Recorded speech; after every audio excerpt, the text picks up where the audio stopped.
left the club. Yeah. And he has to do it again.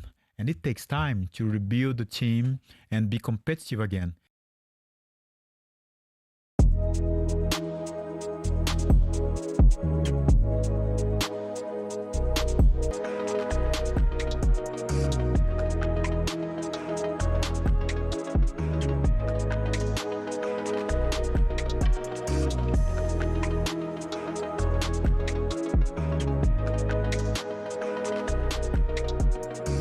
talkSPORT Sports Update with Trust a Trader.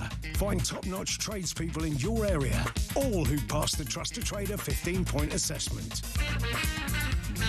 talkSPORT. Good afternoon, 4 o'clock. Here are your sports headlines. I'm Will Hobbs, and the shock sporting news of the day. At the French Open, Yannick Sinner's bid for a career Grand Slam is over in the second round. He was 4 points from victory against Juan Manuel Cerundolo, but the world number one succumbed to the heat, cramped up, and suffered a first defeat in 31 matches. Steve Clarke will be the Scotland boss until at least the next World Cup, having signed the new deal. Neymar, meanwhile, will not play in Brazil's upcoming friendly matches and could also miss their tournament opener. He's been ruled out for 2 to 3 weeks with a calf injury. Despite giving Palace perhaps their best 2 years in their history, Simon Jordan says the club should not do all they can to keep Ollie Glasner. You cannot run a football club like Crystal Palace by giving a manager exactly what he wants, because quite frankly, if it doesn't go the way that he wants it to go, you'll be left with a car crash and he'll be off somewhere else plying his trade with no consequence. Elsewhere, the kickboxer who nearly beat Alexander Usyk but for a controversial 11th round stoppage told White and Jordan he'd beat any other heavyweight in the division, but he hasn't watched enough of Moses Itauma. Jim White asked Rico Verhoeven if he'll have lost the element of surprise against Usyk in a rematch. Maybe to a certain extent, but I do believe that I have different tools in the toolbox. So this was the surprise we used this time. The next time, I'm going to get a different type of surprise. But Ajit Kabayel, the WBC interim champion, feels he should be next to face Usyk and says on the evidence of that fight, he would beat him. Usyk is a great boxer, Yeah. But, you never, forget he's a 39-year-old. He's not so explosion before 2-3 years. I see in his eyes, I can beat him. Make sure you listen back to the full interviews on the talkSPORT YouTube channel. talkSPORT News. Plans to test thousands of men for prostate cancer have been rejected, and 8,000 homes and businesses are without water in Kent. Sinead has more in half an hour. talkSPORT weather with QuickFit. Keep spring journeys safe. Visit your local centre or quickfit.com to book your tyres, MOTs and servicing so you can drive away happy every time. Increasing cloud over parts of England and Wales, bringing a few showers later, possibly with some thunder. Widely very warm, hot in the southeast.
will be Wayne Rooney to flat. get us underway. The ball's flat. And he's saying to the referee, Rebecca Welch, that the ball's not got enough air. Listen to that roar.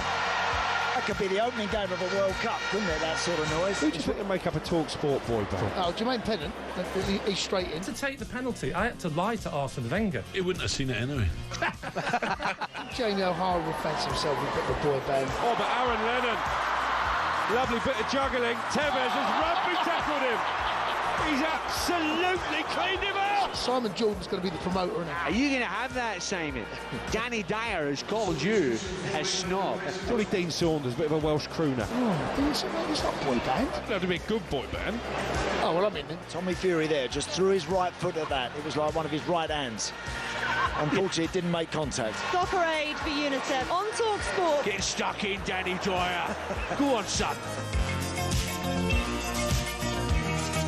Go on, son, indeed. Yes, good afternoon, everyone. We are here at Soccer Aid. I'm sure you worked that out. For the first day of training this Sunday, talkSPORT bringing you all the action from the London Stadium as we celebrate 20 years of Soccer Aid. And throughout the show, we're going to be joined by some unbelievable guests. Let me just give you some of the ones that we've confirmed with. Wayne Rooney's on our show, Joe Hart, Tim Cahill, Theo Walcott, sorry, Benny, David Seaman, Jack Whitehall, Ollie Murs, and the Hollywood superstar himself, the night manager, Tom Hiddleston, to name but a few. Good afternoon, everyone. It's me, Andy Goldstein, the 531st best pool player on the planet. That's official. You can't argue. Could be higher if I win my game tonight to get into the last 64, alongside the Ipswich Town Hall of Famer. The proper award. Doesn't sound that good, the proper one. 531st. That's unbelievable. Really?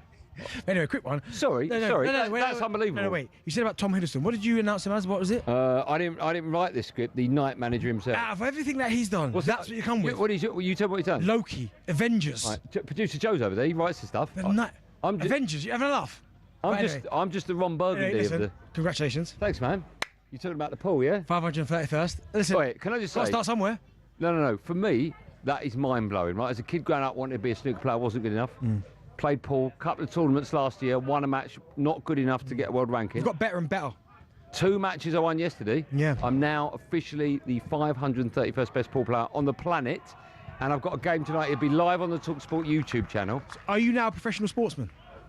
I mean, some would argue I've always been that.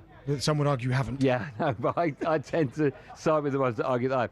But I don't know, am I? So that when obviously there's like a sporting gala. Yeah. And they go, we're going to invite all the best people from various different sports.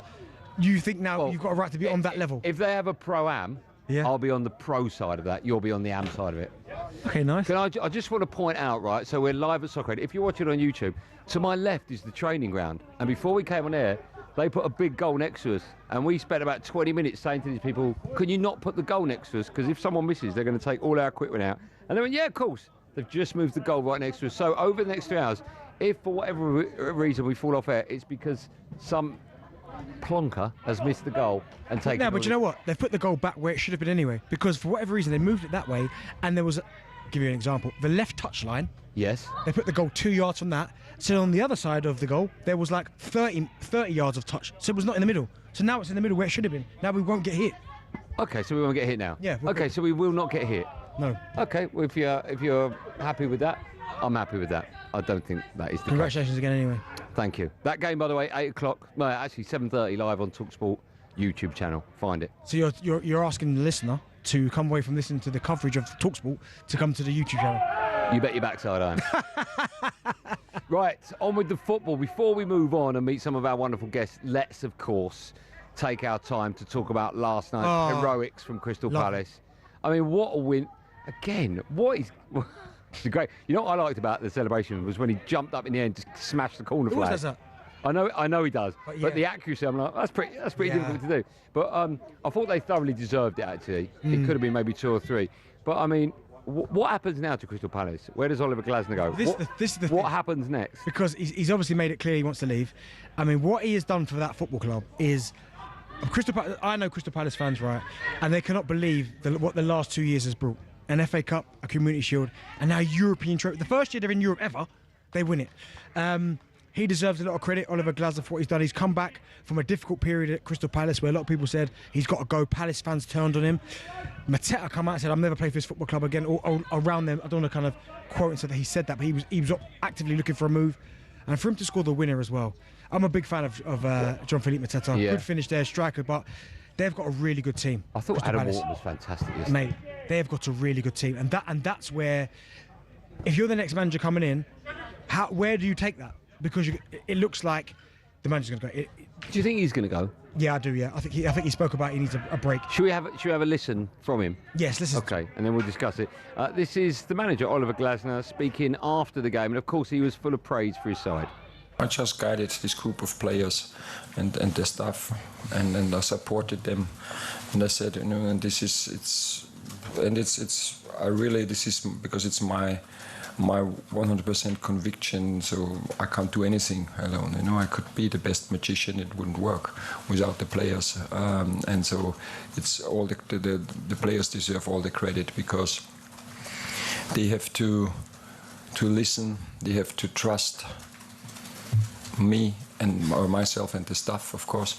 They have to work very hard, and I think every player will tell you that I'm very demanding.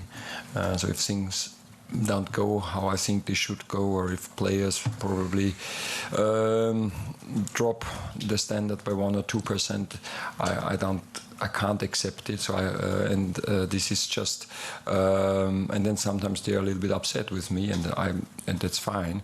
But at the end, I think they know that I want the best for every single one, and I want the best for the team. And this, as soon as everybody understood this, we just created a fantastic spirit. I said 10.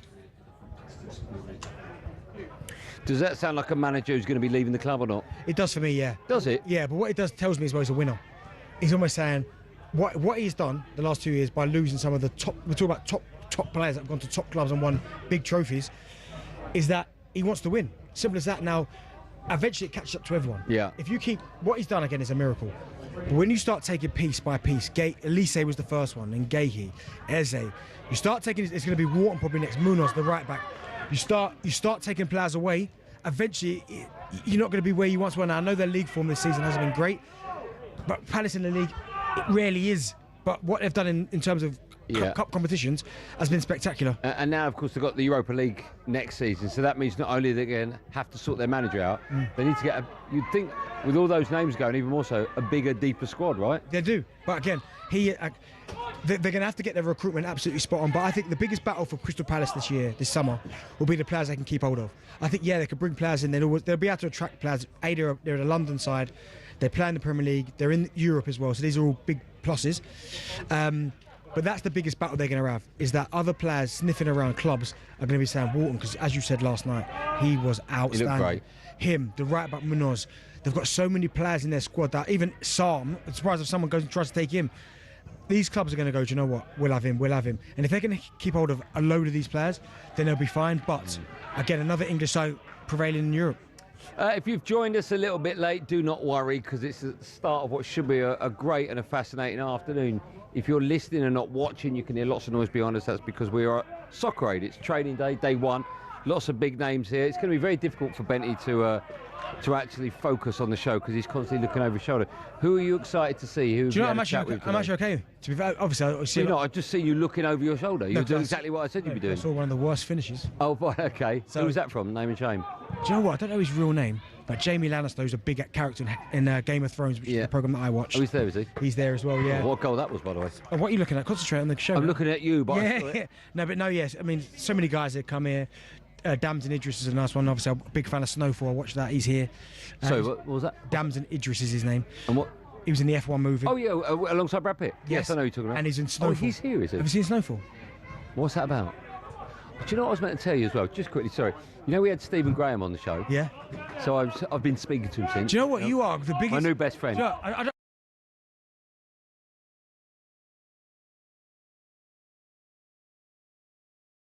Flavour, right? And he's fasting with us as well, by the way, next week. He said, I didn't have time to talk to Darren. I swear to you, he said this, about how bad your choice of films are. That his words, not mine. Okay, cool. So what's Snowfall about? It's a TV show. Yeah. About a good kid, smart kid. He gets involved in drugs, becomes a kingpin of obviously distributing drugs. You do like that genre of film, don't you? Distribute, and then the way it ends is bad. Great, okay. Well, on that bright, sunny note, we've got lots coming up. We've got so many big names. Wayne Rooney will be joining us at some stage. We've got Joe Hart join us, Edwin van der Sar. Although if he keeps letting those in, he'll be nowhere near our show. So make sure you stay with us. It's me, Andy Goldstein Darren Bent. We're live at Soccer Aid. It's training day 1. More coming your way right after this, live and drive on talkSPORT.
David is an Arsenal fan. He's written the next big Arsenal song to rival North London forever. Good morning, David. How are you? Good morning, David. Let's talk about the right side of North London now, people. Championes, championes. Tell us about the song that you've written. Can you give us a blast on air? Oh, I'd love to. So it's called "We're Going All the Way" by my artist named Gonna Sing. So if you're finding out, have a listen, blast out, and there's a little bit of an intro with a bit of commentary from the end of the Atletico Madrid Arsenal game, and then it goes into it like this. Are you ready? Yeah, we're ready. Unfortunately, we're ready. Okay, here we go. We're going all the way. The champions of England say Arsenal. Arsenal. Rewriting history, unbeaten every game we played. Arsenal. Arsenal. Mikel Arteta is our man. The Gunners going on for victory. North London is redder than ever. We're making history. Oh. You'll see, but we're going all the way. The champions of England say Arsenal. Arsenal. And there you go. You get the drift? David. When are you on top of the pops, mate? Deary me. Listen, catchy, isn't it? Catchy. Not one bit, mate. I quite like that, David. Terrible. Listen, you're going to have to do more than that to get Gabby on. Terrible, David. Easy. You'll be singing it in your sleep in no time. Do me one favour, David. Never sing that again, please. Thank you, mate. I've been singing it every day, all night long. Yeah, don't let the anti-Arsenal stop you, David. Thank you very much for your call. I'm going for a break. Bye-bye. It's going to be okay. You're going to be... Get ready to get the ultimate football fan winning feeling with talkSPORT Win. Because this summer, you and a mate could be jetting off to watch England versus Croatia live at the FIFA World Cup 2026 in Dallas, including tickets, flights, accommodation and more, courtesy of Adidas. Go to talksport.com/win to enter now, and you could be soaking up the incredible atmosphere at the FIFA World Cup 2026. For the chance to win every football fan's trip of a lifetime, enter now at talksport.com/win.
Welcome back to Drive Time on talkSPORT with the 531st best ball player on the planet. It's me, Andy Goldstein. In fact, you can't argue with that. And the world's #1 freeloader alongside me, Darren Bent. Hey, shout out Old Spice.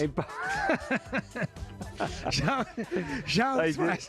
Bless Old Spice. They just came up to us and went, do you want? And I went, do you know what? I'll be honest with you, I don't need it. I won't take for the take. Ben's like, I'll have that, I'll have that, I'll have that, I'll have that. Yeah, listen, got family to feed. Yeah. What are they eating? Deodorant? No, not feed, but wait, health.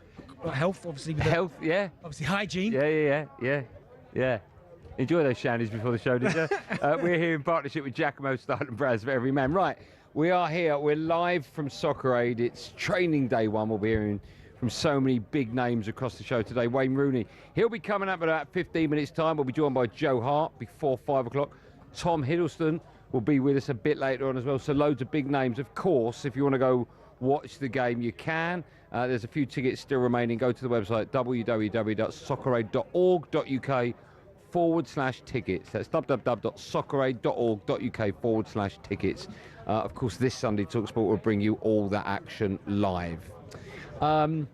Before we move on with the show, we should just explain to people what they can see if they come to us on YouTube. Do you want to set the setting, Darren?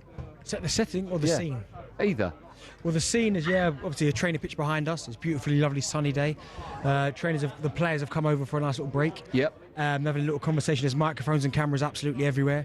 But it's a really nice set. I like when I do it here. It's changed a lot, hasn't it?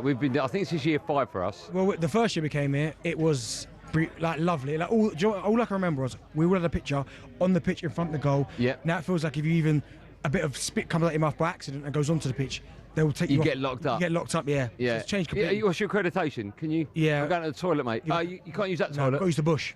You got to use the bush. Yeah. It is a bit nuts, but look, I suppose it just proves it's getting bigger and bigger every year, right? Of course, exactly. Yeah. But no, it's always a great cause. I was told Usain Bolt was playing this year. Yeah, he always comes later on. Oh, fine, okay. Maybe it'll be tomorrow, because we'll be here tomorrow. Right, we should discuss Newcastle. We have to discuss this. talkSPORT understands Barcelona have agreed a deal with Newcastle for Anthony Gordon for a reported £70 million. Simon Jordan joined Jim White this morning. He said he's shocked by the news. I mean, Newcastle getting £70 million, best part of, first of all, having Barcelona at the table can either increase the opportunity from Bayern Munich. We're talking about 2 elite clubs in Europe bidding for a player that I think is okay, he's a good player, but we're talking about £70 million and 2 of the biggest names in domestic football wanting to sign for them. So I think it's sad for Newcastle that they have to lose players, but in return for that, they're getting a big fee and he's getting a wonderful opportunity. But I don't personally see him at that level. But then what do I know? I'm not a football person. I should start off by saying if Anthony Gordon's agent is watching, we'd both like to sign. Yeah, crazy. We spoke about it yesterday briefly on the show. I can't see it. I don't get it.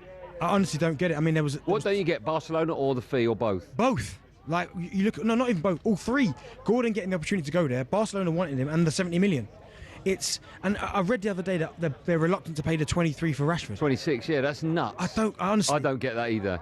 The only thing I can think of is they have seen something, and you know what some of these clubs are like. Until a player makes that move, then we all go, it makes sense now. Maybe that might happen. But this season, he's got 6 Premier League goals this year. With Marcus Rashford, they do have the option to keep him on loan again for next season. Yeah. Surely Man United don't want that, do they? Because the value of that player with less and less years on his contract, that means he's going to go for free. Maybe, but the whole situation's a mess. But what Man United don't want is him going back there, Rashford. No, that's right. So I think they might loan him again. But for Anthony Gordon, I mean... Well, how's that happened? So they've obviously seen his record in Europe. Yeah, he was 10 and 12 this year. Really good in Europe. Although, if you listen to Newcastle fans, because we had a few come on and were messaging the show, saying they'd drive him there themselves, because they're not happy with him at all, doesn't work hard enough, doesn't try hard enough, doesn't think he's got that top quality, so if you can get 70 million, they're absolutely buzzing with that.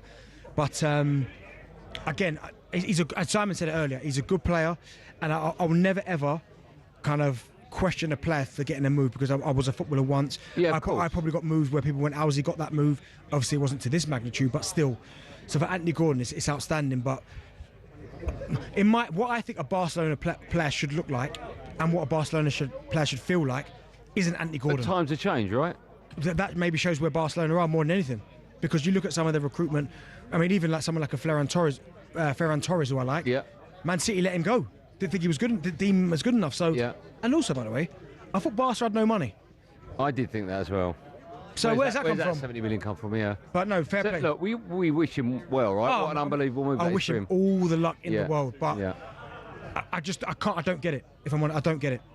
Okay, watch this space. I think he's flown out. I think he's landed today to have his medical. Mate, I would have flew the plane myself. Yeah. If I had to I mean, get that doesn't make any sense because you can't fly a plane. But I'd have figured it out. You've just taken the analogy of driving someone to the airport and then taking it up a notch. Yeah. But now it doesn't make sense. No, it does. Yeah, I'd have flown myself. Okay. Well, you wouldn't have got there, would you? There's no flight till tomorrow. I'll fly myself. I'll fly myself. Okay, I need a plane. Some lessons. Right, we are here, of course. It's day one of Soccer Aid training ahead of the match, which is live on talkSPORT on Sunday. As I said, tickets are on the website, www.socceraid.org.uk/tickets. Coming up next, we'll be joined by five-time Premier League winner and Man United and England legend, Wayne Rooney. He, me and Benty over there will be joining you right after this. See you in a second.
Joey is on the line now. Joey, you're an Arsenal fan. Good morning. How's things? Good morning, Joe. Morning, and no good morning to you, Gabi Abonlaho. You've been doing my head in since Saturday, the 17th of August 2013. And that was the season I got my season ticket. You came into that game, you mesmerized our defense. We lost 3-1. I got home and my wife asked me, "Oh wow, Gabi Abonlaho has done this to you." And every time I have a bad day out there and I get home, the first thing my wife asked me is Gabi be doing your head in? Gabi, you're doing my head in, and I don't mean... You've turned yourself to become the big ambassador of anti-Arsenal.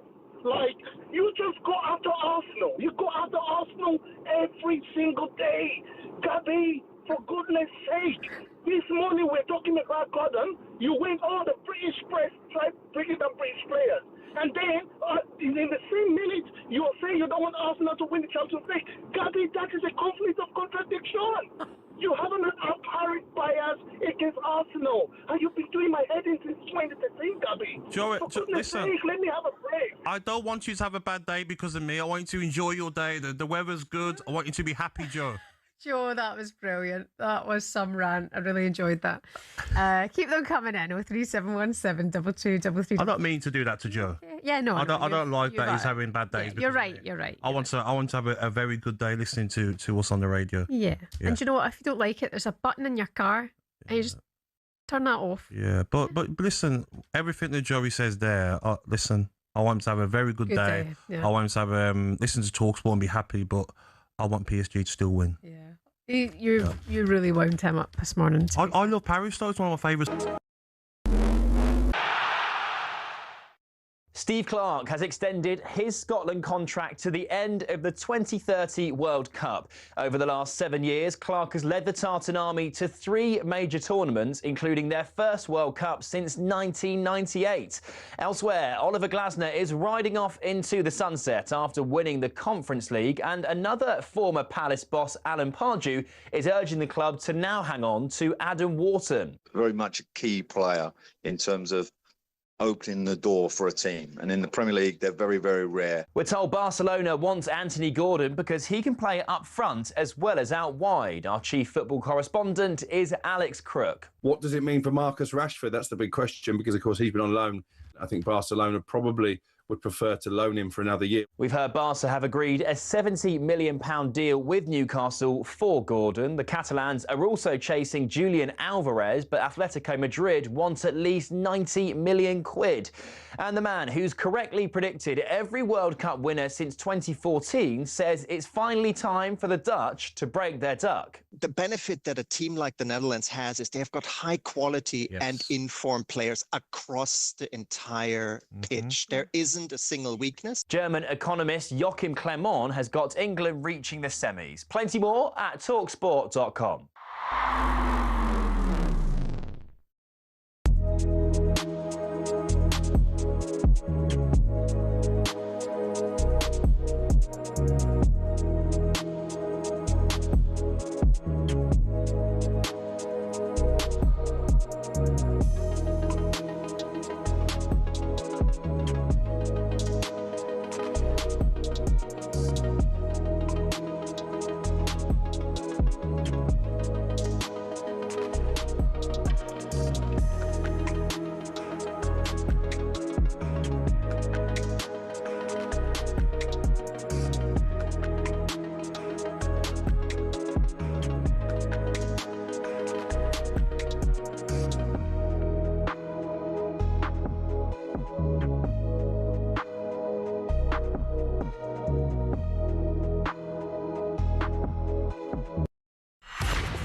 Welcome back to Drive. You're listening to me, Andy Goldstein and Darren Bent here at Soccer Aid. It's training camp day one.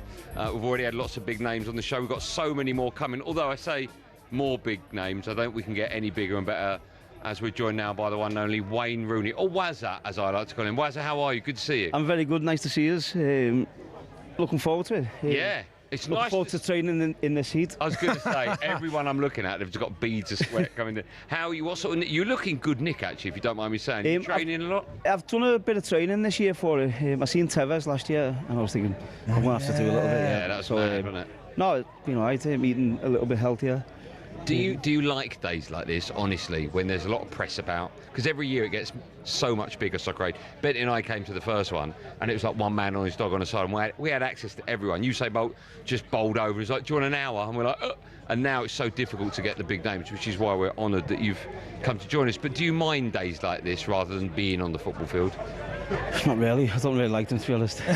No, listen, it's part of it. It's all part of trying to raise money, and so that's the important thing. So everyone here who's participating know what to expect from that aspect. And yeah, when you're on the training pitch, it's interesting because you're waiting to watch some people and how they're playing, and you're thinking, I'm going to have to play with them, or some of them surprise you. So today is a fun day to watch a lot of people. Do you know what's funny though, is that they're probably looking at you thinking, oh my goodness, that's Wayne Rooney. Like, no, they're probably expecting all kinds. Yeah, of course. But that comes with the territory, right? Obviously, listen, I'm not blowing smoke, but you've been obviously one of the greatest players in this country's ever produced. So they're probably looking at you, nervous, thinking, oh, if I don't give him the ball, he might say something to me. So it almost works both ways. Yeah, no, listen, I get that. But no, it is interesting because when you come to the game, so what I'll try and do over the next couple of days is watch the players who can play the ball, or players who you know maybe you shouldn't pass to them. But no, it's all fun. We'll have a few little games. It looks like set up here and enjoy the day. So, do you still get the boots out much? Do you get to play in many not maybe charity games, but get the boots out? I played in Korea last year. Played 90 minutes. Wow. And it was me and Seedorf in midfield, and we had Ronaldinho on the left and Kaka on the right, and Henry and Drogba up front. Gerrard and Schweinsteiger centre back. Wow. Gareth Bale left back and Park Ji-sung right back, and everyone was trying all mad stuff, and it was me and Clarence in the middle just having to non-stop run. So I got through it. But I think when there's a ball there, it's different. I can do it. If you ask me to just run, no chance. Yeah. Can I, just because people are watching on YouTube, can I just turn you a tiny bit to the camera just so they can enjoy the chat as much as we are here right next to you? Because I want to talk to you about Manchester United, obviously. We'll talk about England at the World Cup in just a moment. But I'm a United fan, as you well know. A lot of people have come up to me recently, good year for Man United, good year. And I'm like, well, we didn't win the Prem, we didn't win the FA Cup, we didn't win the league. Was it a good year for Manchester United? Well, I think it's progression. I think where Man United have been, over the last few years has been very difficult for the fans to find some happiness in it. But I think since Michael went in, I think there's hope and belief again within the Man United fans, and to finish third, I think all the signings done quite well, and now back in the Champions League, and hopefully they go and sign a few players who can help them try and go the next step. So I think there's progression. It looks better, and hopefully we see the benefits of having, I think, a very good coach. What should the expectations be at Manchester United then? Because listen, it's going to be different. It's going to be different to your day where you're expected to win everything. This Manchester United side is not that side, and you've got Arsenal, Liverpool will be better next season, Man City, of course. What then should Michael Carrick and his expectations be next season? Well, I think the expectations, I spoke to him last week, will be to try and win everything you go in, but then you have to be realistic as well. I think, can you progress again from where they've been? So I think if United finish in the top 4 next season and maybe have a challenge and win, maybe FA Cup and try and do well in the Champions League, I think again that's progression. Yeah. We all want them to win the league, but you have to be realistic and say, are they going to win the league, are they going to win the Champions League? I think it's going to be very difficult, but try and see an improvement. The sort of Sir Alex Ferguson era, it created a rod for our own back, if you like, because we were used to success, we were used to a dynasty of football, not just with players coming through, but just teams that were being built, a manager that lasted 25 years. We don't really get that anymore. Do you think those days for all football clubs are gone now, longevity with players and with a manager as well? In most situations it looks like it is, but then there's no coincidence. I think when you look at Arsenal win the league, Arteta's been there 5 or 6 years. Yeah. So through a difficult time as well, the first couple of years they've stuck with him. They've won the Premier League, they're in the Champions League final. Unai Emery's been there a few years now at Villa. They're doing well. Pep obviously at City doing well. So the teams who've kept belief in the managers have done well. Too many managers are getting sacked, or too many head coaches, if you like, are getting sacked without having an opportunity to show what they can do. When you look at the Man United team now, one player that, of course, I won't say divides opinion, but a lot of people talk about him, good or bad, but that's Bruno Fernandes. I mean, his numbers, he just broke the assist record. How highly do you rate him? And if Man United are going to have success next season, he's going to be at the heart of it. I think he's incredible. Yeah. If I'm being honest, I think. And if I'm honest, the first year or so, I'm looking at him thinking, is he a Man United captain? I know he went captain. Is he a leader? Is he going to inspire people? And I wasn't sure, to be honest. But then, seeing what he's doing over the last few years, I think he's in a team that's struggling to get the numbers he's getting. But then I've seen a leader in him. I've seen a captain in him. I think he gets more out of his teammates. He'd never miss a game. I don't think he gets enough credit for that. He's there every week, even when it's gone bad. And then I know around the training ground he's doing things which a captain should do, and trying to help and inspire people. So whatever's being said, and we've all seen it, I think he's a leader. He's a very good captain for Manchester United, and with a few more players around him, hopefully he can go and lead us to the Premier League. I'm glad you said that, because I echo your views. Me and Bentley on air always have this. I think he's amazing. Bentley's not convinced. No, I think he should be Player of the Year. No, that's what I'm saying. I like him, and he's top. There's a but. Now Waz is here. Yeah, I'm gonna say yeah. As a captain, when Waz was captain, even Harry was captain, and it's any petulance. Yeah, but that's the thing that I can't stand. I like the petulance. But that's what I thought at first. But then, the more I was looking at him, watching him, I think that's something which you can't get out of a player. That's a hunger, desire to do well, and then when you actually watch him do it, I think indirectly he's helping his teammates doing it. Yeah. So he's very clever. I've spoke to him. He's a very clever person. So listen, whether John Terry was round the referee more than anyone. Yeah. Jamie Carragher was round the referee more than anyone. So I think because Bruno does it, and maybe he throws his arms up, but I think it's from a place where he cares. He wants to do well, and listen, if I didn't think that, I'd say it outright. But I think Man United need him. Yeah. They've needed him over the last couple of years, and they're going to need him over the next couple of years as well. One last question about United, then we'll move on to England. Where do United need to strengthen this summer, do you think? Well, you'd hope centre-back, midfielder, striker. Listen, you can say all over the pitch. It depends on what Michael Carrick is prioritising. So yeah, you could say all over the pitch. Can they strengthen? If you can, you'd always want to strengthen. So I wouldn't say probably priority a centre midfield player, I think. Okay. A quick word about England, then we'll let you go. I don't know if you're aware, but there's a World Cup coming up. Are you going out there for it? Obviously, you're working on it. Where are you based? Are you ITV going out there? Going out for the semi-final and final. Okay. So we're based in New York. Yeah, I'm excited. I think it's going to be really good. I've said many a time that I think we'll win, and I haven't said that before about an England team. I just think we've got the right manager. You said before every major tournament. No, I don't say that. Yeah, you do. No, I don't. Where are you based? We're out in Miami. New York first, and then if we meet Brazil in the quarters, we go to Miami. I was listening to you when you were in DC. Yeah. The draw. Yeah. It gets cold, doesn't it? Yeah, oh yeah, freezing.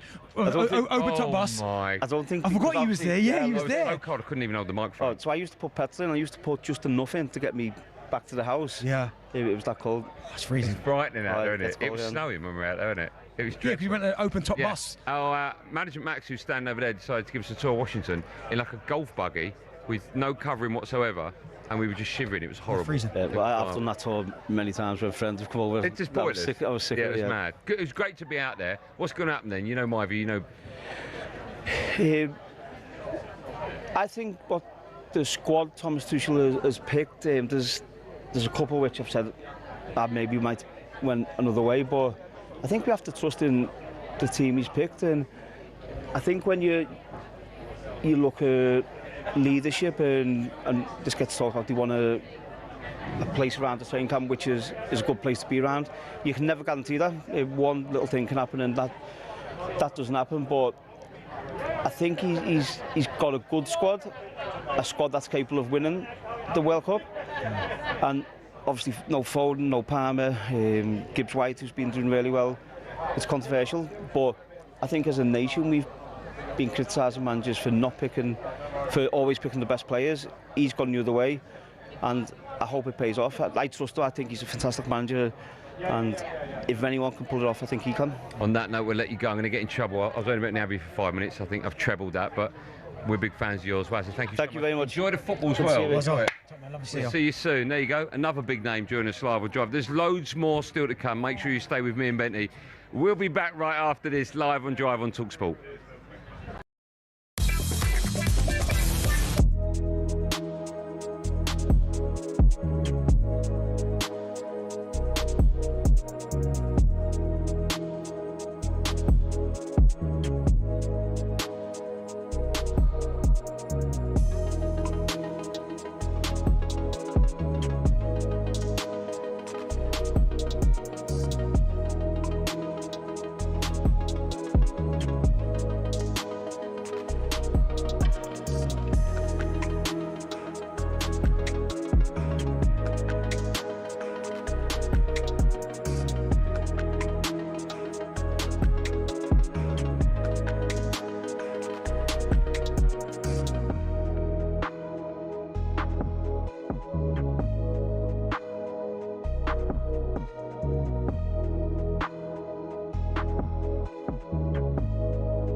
Piers Morgan has pushed back at fans who claimed that he shouldn't have been on the pitch at Palace on Sunday celebrating the title win with the players. Morgan and his sons Bertie, Stanley and Spencer were all on the pitch alongside fellow celebrity Gunners, actor Jake Wood and comedian Jack Whitehall. But critics highlighted hypocrisy from the likes of Morgan, who had previously gone for Mikel Arteta, calling for him to be sacked in 2022, to now share photos with the manager and the players on the pitch. Morgan, for his part, pointed out that he paid 4 £750 hospitality tickets for his family to be at Selhurst Park before he was invited on the pitch to be a big part of the whole thing. If you're watching on YouTube, you can see exactly what I mean. Is there anything wrong, Simon? Anything wrong, Danny, with celebrity fans getting celebrity privileges? I have mixed emotions about it. I mean, you could make the same argument for Noel sitting up on a stage holding one of the trophies that was celebrating Pep Guardiola's 20 trophies. But that was a special event, and so and he played a part in it. He was doing some interviews, and so to some extent, it was a special event on Sunday. I'm not a great fan of it. And I was a miserable old sod when I was there. I wouldn't, when Ronnie Corbett once asked me for some tickets, I said, "Have you got a season ticket?" We were playing Liverpool in the cup semi-final, your lot, and he said, "Can I have a ticket?" I said, "Have you bought a season ticket?" Rather than just be generous with spirit and go, well, celebrity fans are part of it. They raised the profile to some extent because we had Bill Nighy, we had Joe Brand, we had Bill Wyman, who the players never even heard of. Clinton Morrison didn't even know who the Rolling Stones were. I don't know. There's a part of me that goes, no. And there's another part of me that thinks, oh, so what? In the great scheme of things, do we really care that much? I mean, are they taking... Did Piers Morgan take anything away from anybody else? He paid 750 quid a ticket to go there. Get ready to get the ultimate football fan winning feeling with talkSPORT Win. Because this summer, you and a mate could be jetting off to watch England versus Croatia live at the FIFA World Cup 2026 in Dallas, including tickets, flights, accommodation and more, courtesy of Adidas. Go to talksport.com/win to enter now, and you could be soaking up the incredible atmosphere at the FIFA World Cup 2026. For the chance to win every football fan's trip of a lifetime, enter now at talksport.com/win.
Welcome back. You listen to Drive on talkSPORT. Me, Andy Goldstein Darren Bent. If you're joining us for the first time today, firstly, where have you been? And secondly, you've missed so many great names because we are at Soccer Aid. It's training day one. Loads of big names have been before, loads coming up, and we're joined by one now as we say hello and good afternoon to former England goalkeeper Joe Hart. Afternoon, gentlemen. How are you, Joe? I'm really good. How are you? We've met a million times, and every time, me and Benny, we go, "You're so tall. Are you getting bigger?" I'm getting taller, mate. I'm only young, aren't I? Still growing lad. Are you good? You all right? You look in good shape. I'm good, mate. We saw you at James Madison's golf day a few days ago. You're playing a bit of golf. Benny's just trying your pecs out. Look at the chest on him. Still, Look at the chest Do you know what, mate? I've got a nice little life balance going on. Obviously, finished playing the football. Yeah. Still love the gym. Still love all my sports. Paddle, I like Bentley, golf.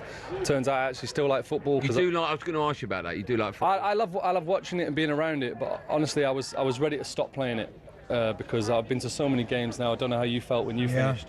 When I was in that stadium, I was just happy for the people on the pitch, excited to see what they were going to do, not making it about me. But I thought I'd better go and goal. So about a couple of weeks ago, I did some work with my friend, and I actually half enjoyed it. Yeah, that's nice. You still get about still? I think so. But you know what? I've noticed since I finished playing, I've had a different look on the goalkeeping position. Everyone thinks you're mad. It's a mad position. Yeah, but you're all weird. Yeah, we knew that, Joe. I didn't think it at the time, mate. I'm thinking, like, come on, I'm thinking Bentley's going to shoot. I know he's going to try and drag it into that corner. Bobbler, I want to be there and save it. Couldn't always be there. But, like, that was what turned me on. Someone coming at me, hit me, come on, hit me. Now I look at it and think, oh, maybe I wasn't right. Why goalkeeper? Were you, as a kid, were you just tall when they went, you can go and goal? Was that what it started? Yeah, a little bit. Can't deny. I did want to be a striker. I did want to be a Darren Bent, but you just gradually got shifted back. But then when I did get in goal, I love playing any sport, as I still do now. But cricket, I used to love diving around. Okay. And I had a skill for it. And obviously you get that buzz when you're good at something and you feel like you can get better. I could only get better at being in goal. And the more that I loved it, the more I fell in love with it, the better I got, and the better the opportunities ultimately. And what's it like being here? Who are you looking forward to seeing? You caught up with anyone you haven't seen for a long time? Yeah, good. But it was, do you know what, it's nice to be here for a second year. I probably was like a bit of a rabbit in headlights when I saw you last year because it's trying to take all this in. Yeah. Like I'm a footballer, I come here to train and try to win. and then you almost think all this other stuff. I'd use another word, but it's mint, mate, because we're doing amazing things for an amazing charity. Yeah. All in the name, and all the people that are involved. I don't know if you've come across anyone that doesn't fit this bill, but they're good people with good hearts who are here off their own back, here to try and spread a good message and play a bit of football. Was you always one that liked to do media and stuff? Because most footballers hate it after games, don't want to talk. Certainly when you go away with England, you have those press days, it's horrible. Were you always one that didn't mind talking? Did you like it? I am very much. If I've got to do something, then I won't dislike it. Yeah. I don't see the point. Of course, yeah. So I knew that media, the better I was going to be, the more I was going to have to do it. Yeah. I always liked responsibility in a team. If I wanted to be the big man in the team, I knew that you have to take that onto the media side. So I just embraced it as best I could. Don't be wrong. We've all been burnt. We've all had bad things said about us, but get that out of the way early, and then realise the things that matter internally in a dressing room especially is how my mind thinks, and then what everyone else wants to say is up to them. I was going to ask you what you made of certain former clubs of yours in their season just gone, but who's your team? I'm very much Shrewsbury, England, City, Celtic, because that's where I've had the most joy. Okay, no Torino? Not Torino, no? Nothing but love for Torino, lad. Okay. You know that. But like, I'm talking like elite love here. Yeah, of course, yeah. I always keep an eye on the results, and if I ever go back to Turin, which I have done, I've absolutely loved being part of that club because it was a real cool time in my life. But if you really want my love, then well, look, we'll talk England in just a moment. Let's talk about one of your former sides, Man City. Yep. Pep Shrewsbury. Do you want to start with Shrewsbury? We could, if we got time. Yeah. Maybe another day. Shout out Gav, my friends just took over. Yeah, we're out of time. We're out of time. Go on, Gav. Thanks, Joe, for coming. I was going to say Jose Pep, of course, no longer the manager there. You would have played under him, not for too long. No, we won't dwell on that. About 40 seconds. But what do you make of the fact that he's gone now? That dynasty of him being there for so long and being so successful. Do you think that ends like it did a little bit for Manchester United when Fergie left? Do you think that the golden era, the golden days have gone, and it's just so difficult to replicate with whoever comes in? It'll be difficult, obviously, to replicate, but I just think, respectfully, obviously I know Man United will be seen as a rival, but I don't want to talk out of turn, but I feel that what Manchester City have set up in terms of the ownership and how the club's looking to progress, I think it was the right time for Pep. It felt like the right time when he spoke. It felt genuine. It felt like he'd done everything he possibly could and more. He never saw himself as a guy who'd be at a club for that long. He's built incredible foundations, and the club's ready to keep going. I'm sure he'll have had that in mind when he did decide to leave the club. They'll had a contingency plan for him not to be there, because you can't revolve it around one person. A football club's far bigger than the likes of Bernardo, the likes of John. Incredible servants, of course they are, and they sent them off so well. But Manchester City are based on being in the top of the English Football League, trying their best to get to the top of the world, and to do that, like I say, you can't rely on one person. So they're a great business, and I'm sure they'll keep pushing. Well, that's the thing, John, and I think people forget that they had success with Mancini and Pellegrini before Pep got there. Yep. So do you expect, and even in this season, which has not been seen as a bad year, but they've still picked up 2 trophies, do you expect the trophies and the success to continue regardless who's at the helm? Not regardless, you still need the quality, Benty. You know that. Yeah, of course. You need someone. You need someone coming in who understands the club, understands the players, the way that they recruit. I think they recruit. Firstly, they recruit good people, incredible professionals, and on top of that, they're pretty good at football as well. So the recruitment's key. The buy-in once the new manager is announced and his staff. Whether you've got a manager who's not too personable, make sure his backroom staff are personable, the simple stuff that we know about. And if they can do that, the push and the drive is constantly there. And like I say, it's not just a Pep Guardiola club, it's a Khaldoon, it's a Sheikh Mansour, it's everything that Manchester City wants to be, and that message will constantly be relayed. Let me ask you, from my perspective, looking at a goalkeeper like yourself, play for England, play for Man City, won endless amounts of trophies, you can only do that if you get to a certain level. So there's no doubt how great a goalkeeper you were. Is one of your regrets perhaps that maybe you didn't get to show how good you were to Pep? Well, I did to an extent. There's plenty of footage of me, and whatever I showed wasn't enough for what he felt he needed in his team. So I've personally got no regrets. I leave, I've worked with you, Benty. I leave everything out on there. Everything I possibly got, and it's good enough for a lot of people. It's not good enough for some people, so be it. But I know that internally, like I say, obviously he said what he said this week. That was 10 years ago, and I've got on with Pep. I shook his hand at the time. He told me that he wasn't for me. I told him I thought I should be, and he told me that wasn't going to be the case. no problem. To my face, shook his hand, we moved on. I've always got on with him, never had an issue. So, yeah, obviously, you know, he had a lot of press to do this in the recent weeks and addressed a few things that were on his mind, but saw him on Sunday, wished him nothing but the best. And for myself personally, not many regrets, mate. I just always went for it. And like I say, it was good enough for some people and not good enough for others. Did he apologise to you? Because I think after you was Bravo, and that was a disaster. But you know what, Benty? I remember watching Claudio at Barcelona. I remember watching him for Chile and thinking, this guy's mega. Like, we played them for England. I don't know if you were there that game. He was unbelievable. Yeah. And I thought, all right, I could match him in the goal, but like what he did and what he built up with a team who understood him, outrageous. Yeah. Now I know this, if he'd have brought Edison into that first year, all right, Edison might have been capable of playing that way, but the people around him, it's the movements, it's the showing, it's no one hiding on the pitch. And Claudio felt a little bit unfortunate because he went from a Barcelona team where he knew no matter what he did, he had 3 or 4 options, to a team that was learning on the job in the Premier League where they smell blood in that first season. Yeah. So look, it didn't go great for Claudio, but you know, Claudio won multiple trophies, FA Cups and Carabao Cups when Manchester City were calm and in the way that they were playing. So, look, like I say, football moves quick, doesn't it? And decisions get made, and you know, next minute I'm in Turin. Like, I didn't see that coming at the start of August, and then 28th of August I'm signing a 1-year loan. You just got to be ready to roll with the punches, and when you're there, try and show yourself. A quick word about England. You going out there? Who are you working for this time? I am BBC. BBC. I'm okay. BBC. So you're in front of a green screen. Right? Yeah, I'm Salford, mate. But I can't wait. We could send you like video messages. Yeah, you just send me a little pin drop of where you are out there. Yeah. But I'm just pumped, mate, because I know what it feels like. I know how them boys are feeling right now. I know everything that whatever they've took care of in this season, good, bad, or indifferent. They've now got this one sole focus to get together and have the country united behind them, and they're going to go out and try and do something special. Do you fancy us to go all the way? I always do. I've come into this game, and then obviously now people are asking me predictions. What do you think of this? And I like, that's not how my brain works, so I just get behind my team. So yeah, England can win it. I can't wait to see how they get on. Before I let you go, right, I've seen so many comments about your tattoos from the minute we saw them for the first time. Right. I can't recall anyone talking to you about them. Right, What's the story behind them? So, I started off as a very thin line, because and then it was actually when I moved out to Italy. Okay. A lot of block work, you'll see in quite a few of the Italian boys. Yeah. And then kind of... Oh, you've got round your shoulder, the top of your thigh now, right? Thigh, okay. I'm shoulder, and wow. I wanted. I get it's not for everyone. I get a lot of people won't get where I'm coming from, but I wanted a very aggressive side to my body, to my kind of goalkeeping, how I work, an aggressive side. I've got some more family-orientated ones on my left-hand side, so it was almost the kind of 2 sides to me. And like I say, I get it.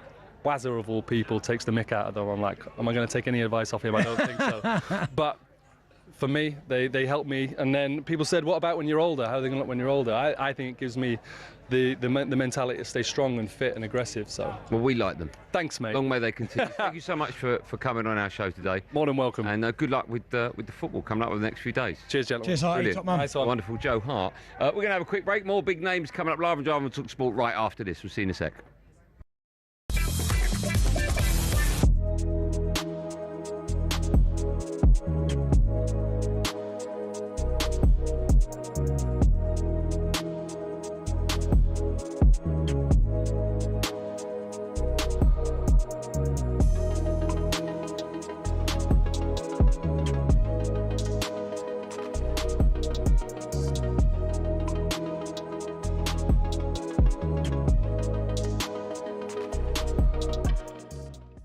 Let's get back to some calls. Go to Darren. He's a Spurs fan. All right, Daz? All right, Daz. Hi. How are you, Daz? Relieved. I'm not celebrating like some of the fans that have come on from Spurs. I think they're ridiculous.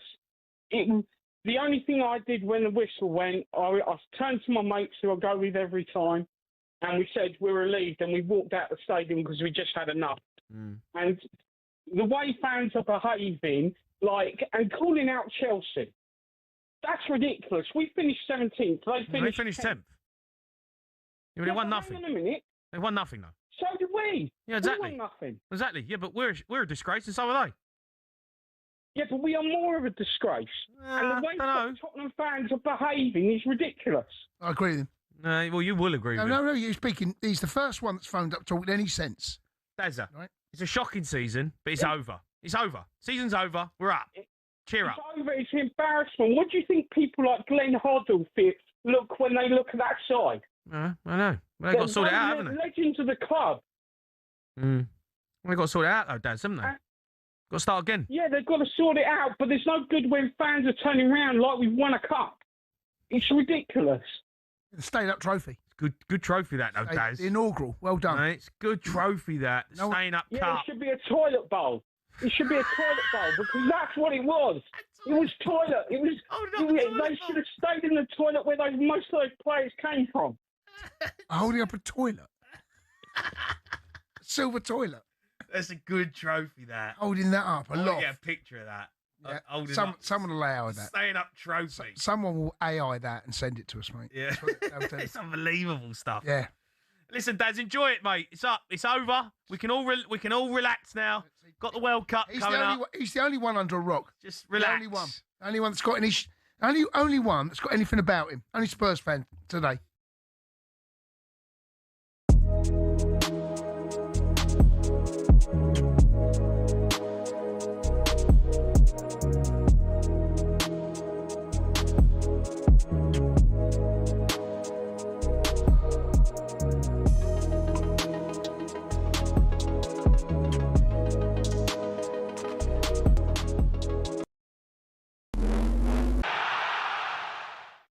Steve Clarke says he's honoured after extending his Scotland contract until the 2030 World Cup. He's taken the Scots to back-to-back Euros as well as this summer's World Cup, where they'll compete at the tournament for the first time in 28 years.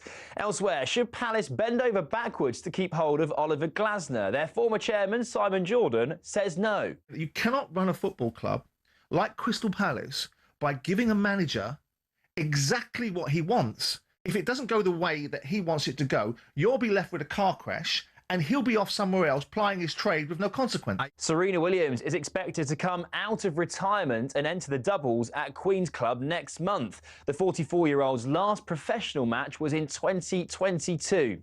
Elsewhere in the world of tennis, the door has been left open ajar for Novak Djokovic to win a record-breaking 25th Grand Slam after Yannick Sinner was knocked out of the French Open. Anthony Gordon is in Barcelona for his medical after a £70 million deal was agreed with Newcastle. Meanwhile, Barca are still chasing Julian Alvarez, but Atletico Madrid want at least £90 million. We understand the Argentine forward would love to go there. The man who's correctly predicted every World Cup winner since 2014 says it's finally time for the Netherlands to break their duck. There isn't a single weakness. And on top of it, they have a really good defense. And as we all know, attack wins matches, defense wins championships. German economist Joachim Clement has told us England will reach the semis. The kickboxer who nearly beat Alexander Usyk has told talkSPORT he's got plenty of fresh tricks for a rematch. How are we going to nail it in the wood? We can do it with a hammer. We can do it with a sledgehammer. We can do it with the fist, whatever. We can do it with in different ways. So for the next one, you're going to be surprised again. Rico Verhoeven speaking there, but Spencer Oliver says WBC interim champ Ajit Kabayel should be next. Off the back of that performance, Kabayel 100% beats Usyk off that. If that Usyk turns up in their next fight, Kabayel wins. And there's plenty more on the talkSPORT boxing YouTube channel.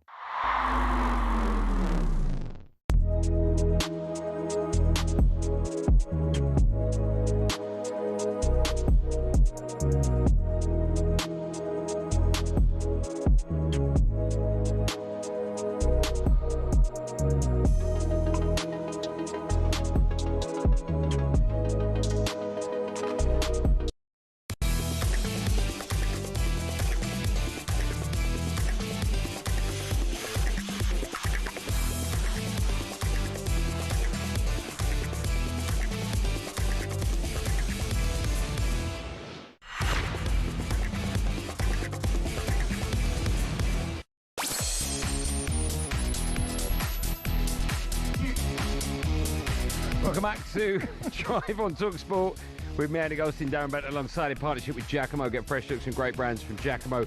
We're here at Soccer Age training camp over the next 2 days. Tickets are still available. Just go to the website www.socceraid.org.uk www.talksport.uk/tickets. Let me tell you that. You don't want to miss it. It's a great day. www.socceraid.org.uk/tickets. This Sunday, talkSPORT will bring you all the action live.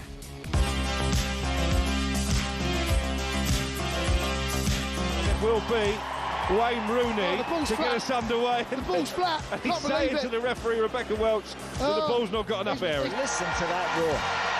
That could be the opening game of a World Cup, couldn't it, that sort of noise? Who do you think to make up a talkSPORT boy band? Oh, Jermaine Pennant. He's straight in. To take the penalty, I had to lie to Arsene Wenger. He wouldn't have seen it anyway.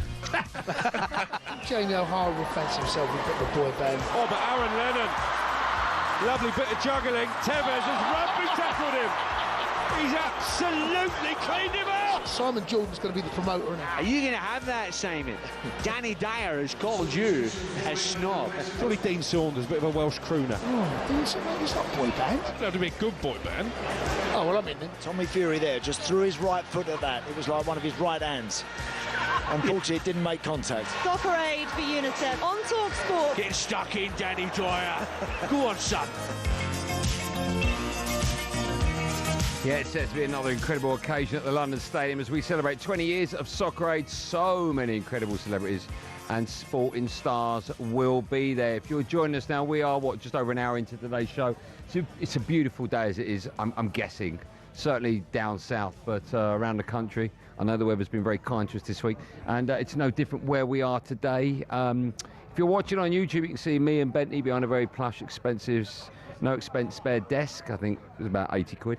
But over to our left, there's a goal, and then all the players from the rest of the world, they're all congregating in the centre circle, and they're having a chat. I can see Tom Hiddleston there. I can see, there's quite a few. I haven't seen, is that Paddy McGuinness over there? Yeah, it is it's Paddy Mitch, yeah. McGuinness, so we'll get Paddy on a bit later on.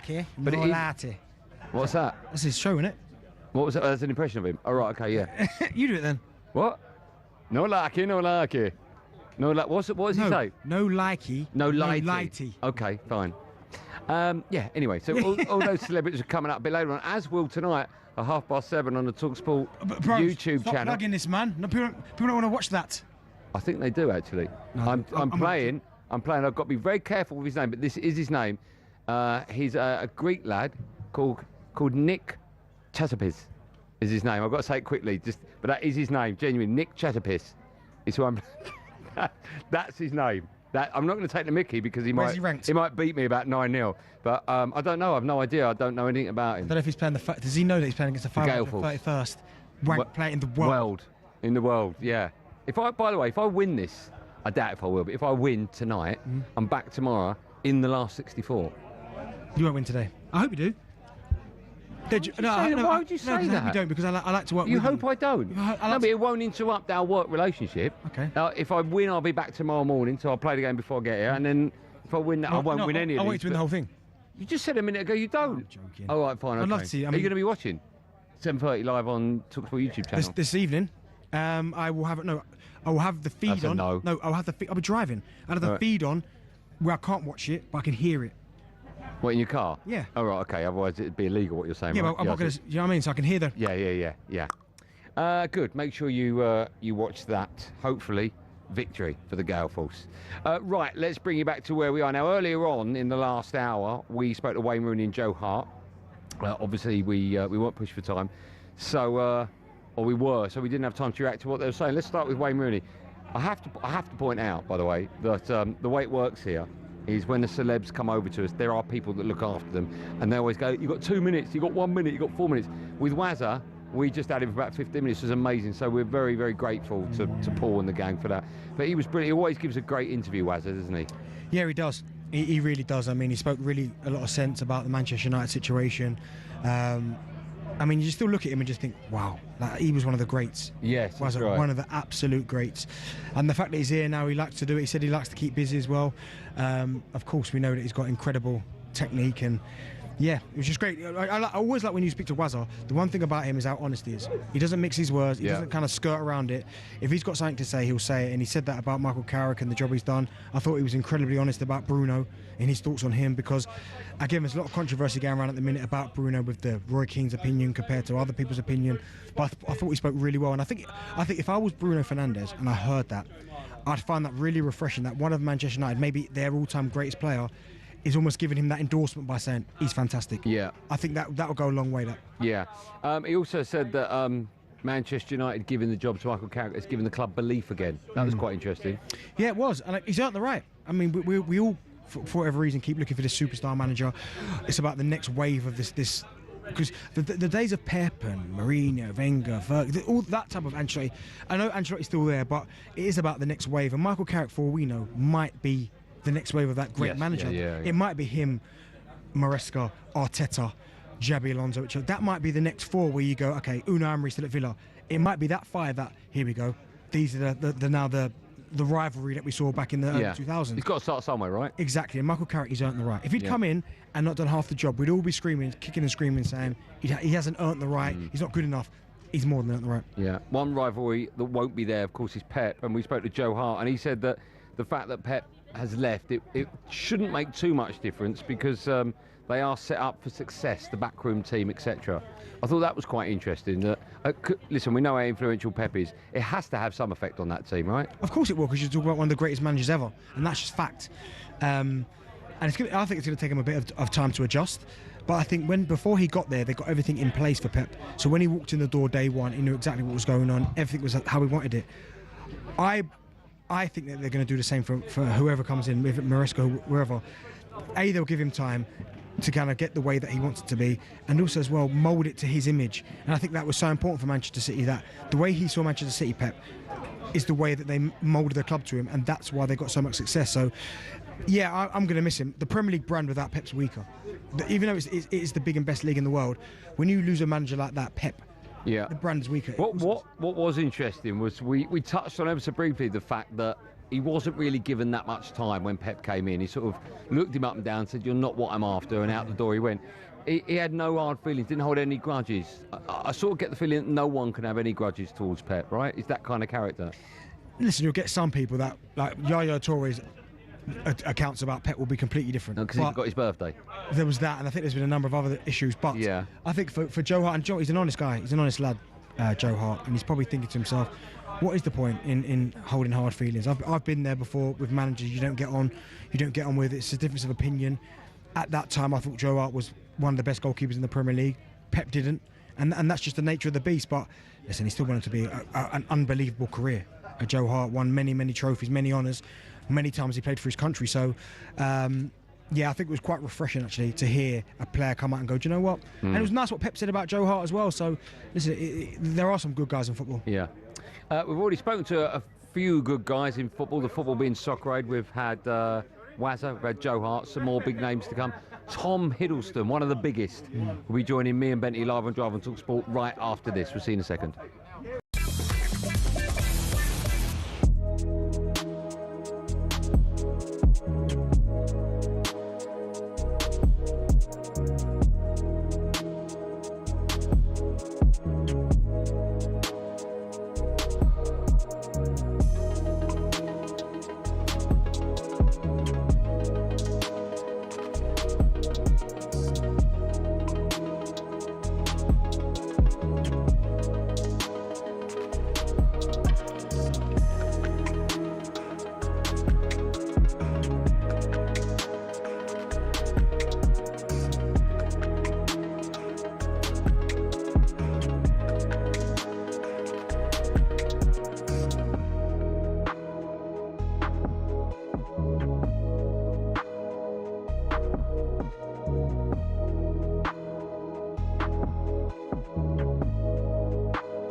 Whenever we've talked about potential England players for the World Cup, your name is always mentioned of players that we both think should be going. It's not just me and Ben, it's the listener as well. So I'm guessing you would have felt you'd done enough this season to have gone. How did you find out you weren't going? When did you get the call and what was said? I think I got the call on the thing at Thursday, like everyone else did, whether they were going or not. A good, honest conversation. He just said, I think I've got people ahead of you right now. It's nothing to do with you. You've done everything that you could possibly do. I've really enjoyed watching you the past 6 months. Just unfortunate the way it is. And you know, I respect him as a manager. I think he's a top manager, and I really hope the boys go on to do something incredible this summer, because they truly deserve it. Even the gaffer, they truly deserve it, because he's a top guy. And I appreciated the call because he didn't have to call me to tell me I wasn't in the squad, so I appreciate that. But for me personally, it's difficult. It's so difficult because you try and put yourself in the best possible situation to go, and I believe I did. But I think the game's all about opinions. I mean, you guys on the show, it's all opinions. Some are wrong, some are good, some are bad.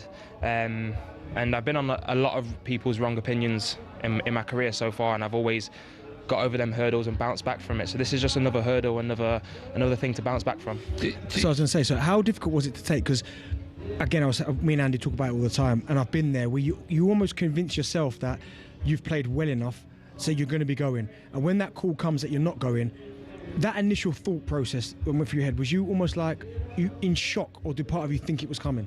No, I kind of, going into it, I kind of expected the worst. Yeah. I always expect the worst in them sort of situations, just so that when it does come, I'm not that disheartened. Of course. Obviously, when you find out the news, you're disheartened no matter what.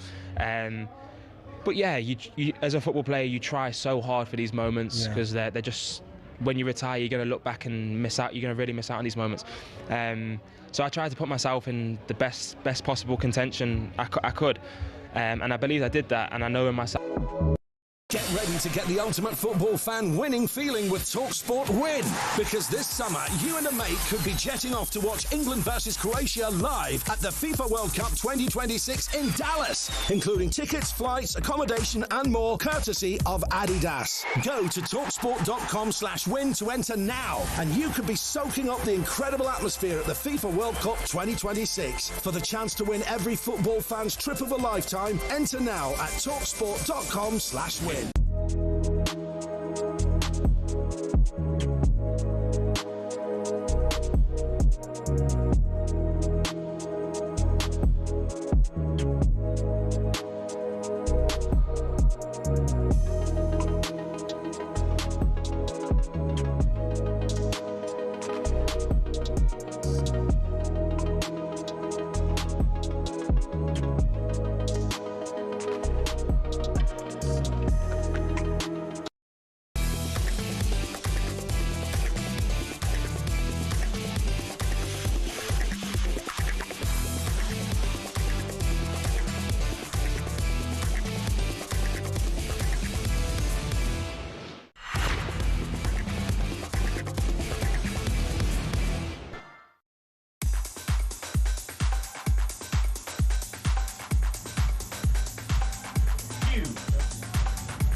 Welcome back. You're listening to Drive on talkSPORT. It's me, Andy Goldstein, the superstar alongside me. He goes by the name of Darren Bent. We're in partnership with Giacomo's Style and Brands for every man.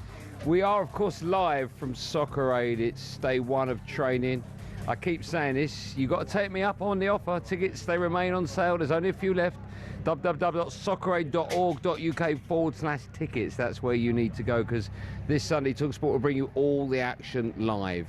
Right, still to come on our show, we'll have interviews with many more sporting stars and celebrities. Just quickly, Stevie Clarke has signed a new contract extension until the 2030 World Cup.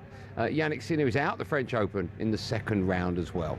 More on that later. Now, I did say we're going to have plenty more big interviews and sporting superstars and celebrities as we move along in today's show. And I'm delighted to say we are joined now by, how about this, everyone, Hollywood superstar. Yeah, you heard me, Hollywood superstar Tom Hiddleston, and of course Arsenal superstar legend, England superstar, Mr. Safe Hands, the one and only David Seaman. Boys, good afternoon to both of you. Good afternoon. Thanks for having us. It's our pleasure. I'll start with you, Tom. You're both sweating, by the way, so I'm guessing training's just finished. or maybe it hasn't even started yet. Oh, no, it definitely finished. How was it today out there for you? I think we did a good hour. Yeah, we did a good hour as the England, proper hour as the England squad. Maybe about 45 minutes, a sort of, what was it, 9v9, 8v8? 8v8 or something like that. I have to say I like our level. I think it's a really good level. Obviously we've got people like Wayne Rooney, Jack Wilshere, Jermaine Defoe, Jill Scott, Sean Wright-Phillips. Very, you're a good goalkeeper as well, right? Joe Hart. Good goalkeeping coach. Oh, you're a coach. Okay. Okay. Unlucky. Right. You didn't fancy it? Mate, I can't do it anymore. Oh, of course you can. How old are you, Dave? 20 what? Yeah, right. Yeah, I had a few years onto that. 62, mate. You're never 60. I'm 63. I told you he's got 70. I said that to you. You look great for 62. What I'm talking about, you look great. You must still enjoy it though, Dave, right? When you're out there. Yeah, exactly. You know, I've been involved since day one, and you know, to see where it is now, from where it began, it's just such a, you get such a buzz from it. You know, it's 120 odd million that they've raised.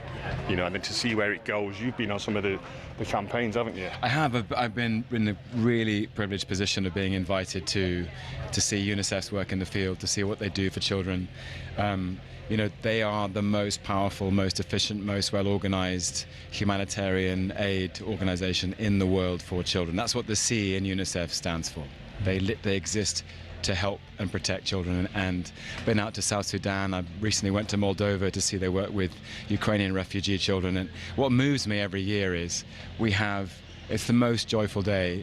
The football's quite a high level, and we raise all this money, and it's the generosity of the British public giving, you know, £10, £20 here and there to help children. It's a beautiful thing. Tom, how often are you having to go to these countries? Because obviously I see just before the Soccer Aid is about to kick off, there's always interviews with you in certain different destinations. How early you go into these places to obviously see some of these children? The most recently, in April, I went to Chisinau, the capital city of Moldova, which is a country to the west of Ukraine, and which opened its doors to many, many mothers and children in the wake of the full-scale invasion of February 2022. The work I saw there was work that UNICEF are doing to keep Ukrainian refugee children in school, where they're with Ukrainian kids. They're being taught by Ukrainian teachers so they can speak their language, retain their culture. They're still technically, you know, away from home. Yeah. But it's incredibly moving to meet them, because the kids are kids, and they're full of joy and delight, and they're drawing and they're playing football and singing and dancing. And then I meet their mothers, and the mothers tell me another story of like what they had to go through. So that was recently in April. I've been to South Sudan. I first went to South Sudan in 2015 and went again in 2016. My first trip was to West Africa in Guinea in 2013. But it's they just, wherever children need the help, UNICEF are the first people there. Yeah. And it's, you know, something like Soccer Aid. And my credit to all those people, to Robbie Williams, to Jonathan Wilkes, to you, David, to Maradona, that all those people who got involved in the first one, they started something that is life-saving. David, I wish I could carry that conversation on till we get to half past, but sadly my producer says, let's talk Arsenal. Come on! By the way, there are gooners all over the world, man. Who's your team? Arsenal. Let's take over. Really? Do you want to do this bit? I can do. I mean, I'll go, David. I mean, What do you think of PSG? They're not bad. They're not as good as us. Like 22 years since Arsenal listed it. I know. I mean, could you believe it's been that long? Do you know what's the best thing about it is now every Arsenal fan has seen us win the league. Yeah. You know, and there's been a long time before that had happened. You know, so now there's a relief that comes with that. You know, and then take that into the Champions League final, and who knows what might happen. Are either you two? I'm guessing you're both going, right? Are you going, David? Yeah, I'm going. Yeah. Are you going? Got a ticket. What is it? I mean, that's a weird answer to. Are you going? that's the answer to the question. Have you got a ticket? I have it. I don't know if I can go yet. I haven't got a plane ticket yet. I have a ticket, which is I think is the more challenging. Yes, you've done it the right way. Yeah, I've done it the right way. Yeah. I'm sure you must know people with their own jets, right? That you could. David's got two. David? You drive the other one, yeah? I'll be on the jet that says COYG on the side of it. Do you think, I mean, I sort of feel as though there's a lot less pressure on Arsenal to win the Champions League, because if they wouldn't have won the Prem, the amount of pressure now for Arsenal to have a flop season for opposing fans would be so great.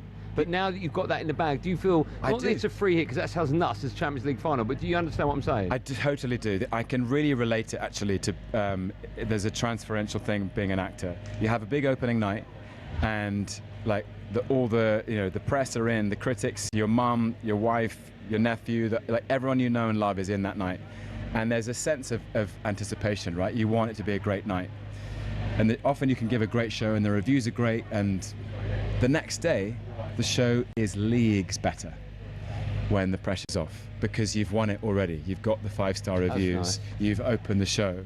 And I think for Arsenal, they've had their opening night. They've won the Premier League.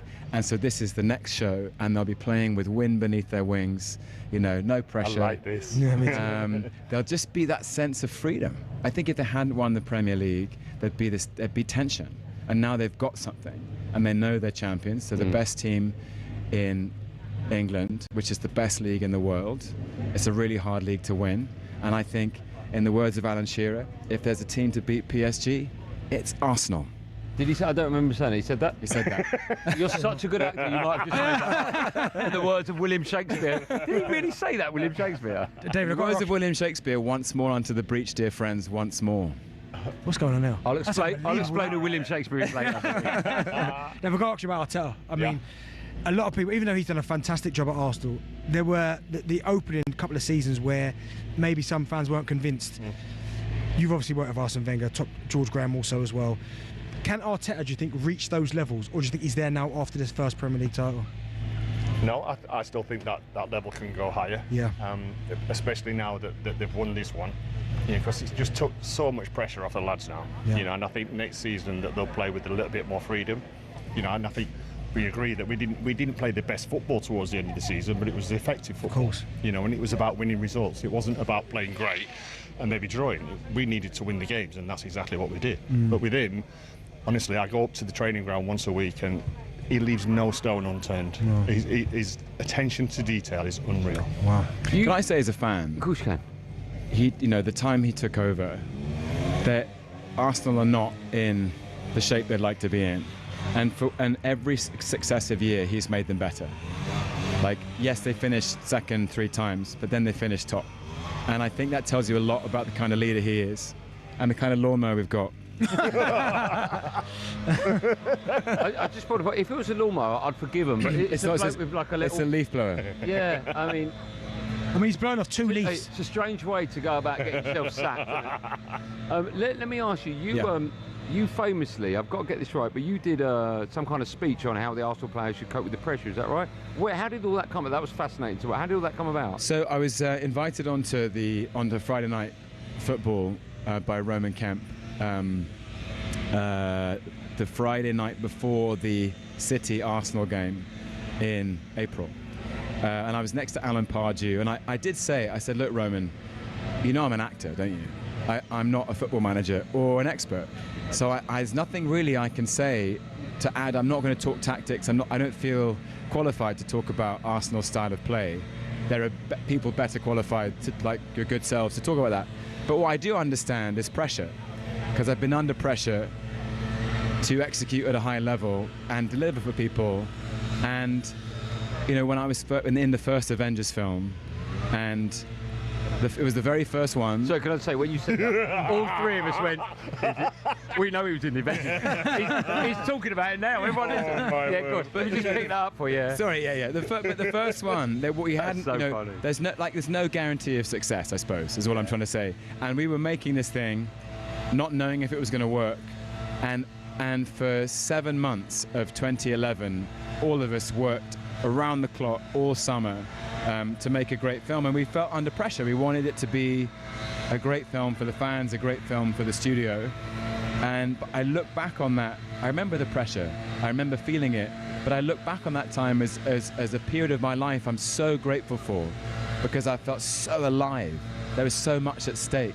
And I thought that's what those Arsenal players will be feeling. There's so much at stake, and in 10, 20, 30 years' time, they'll look back at this season as the most alive they ever felt.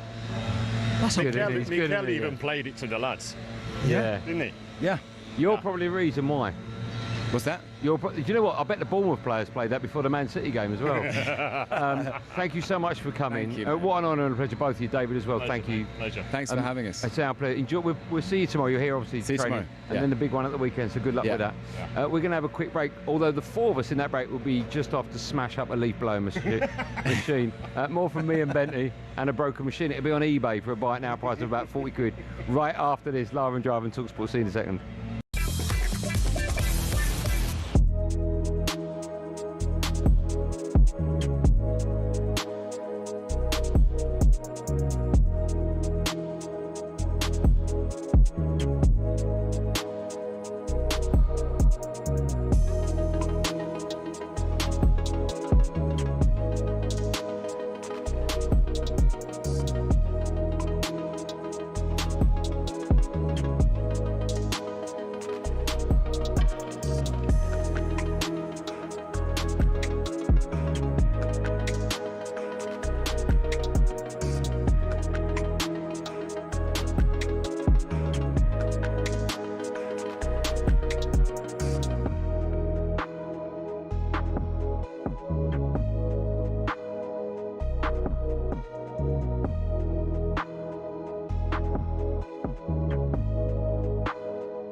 I've got a lot of mates of mine that Spurs fans, and they all told me that when you were coming off the bench, there was a lift at White Hart Lane. All the fans were getting very excited. Did you notice that? I know it might be not necessarily easy for you to go, yeah, when I come on, everyone was excited. But did you know that there was a lift towards the back end of the season when you were getting on the Yeah, but I'd been out for such a long time that was...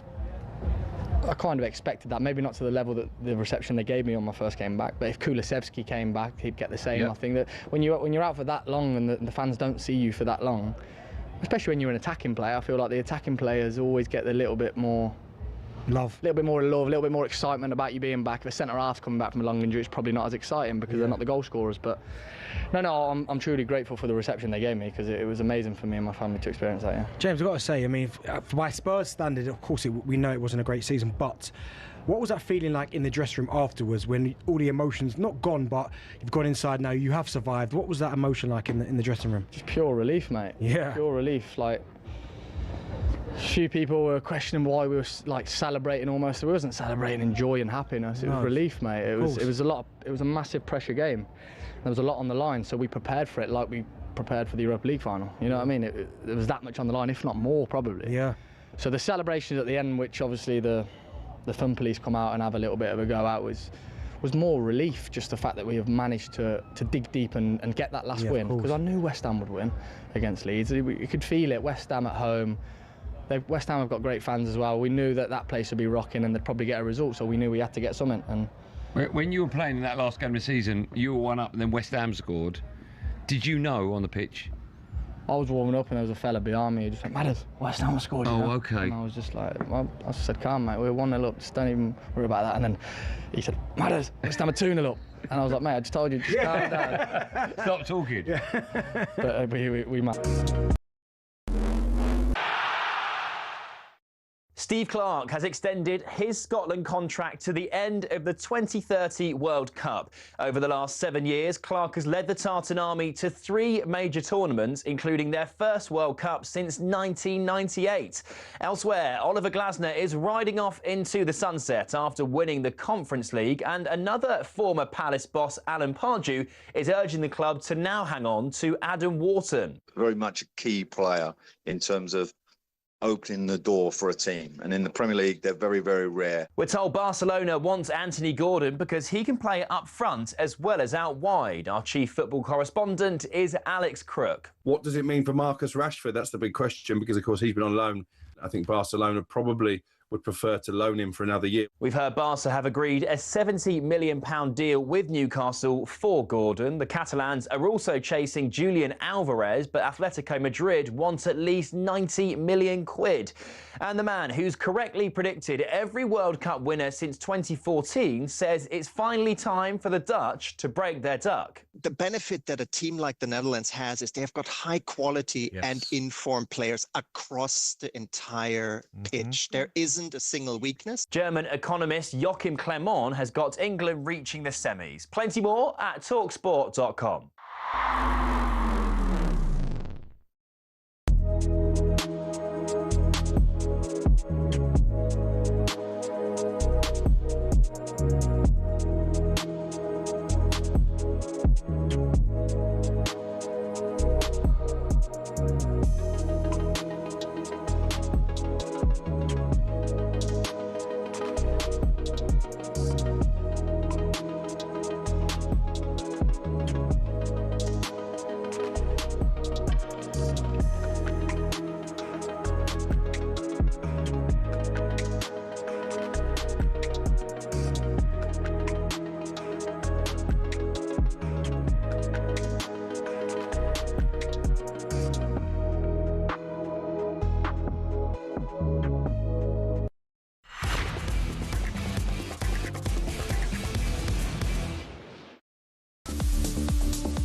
Welcome back to Drive on talkSPORT. Me, Andy Goldstein, the superstar is Darren Bent alongside me. We're live from the 2026 Soccer Aid training camp.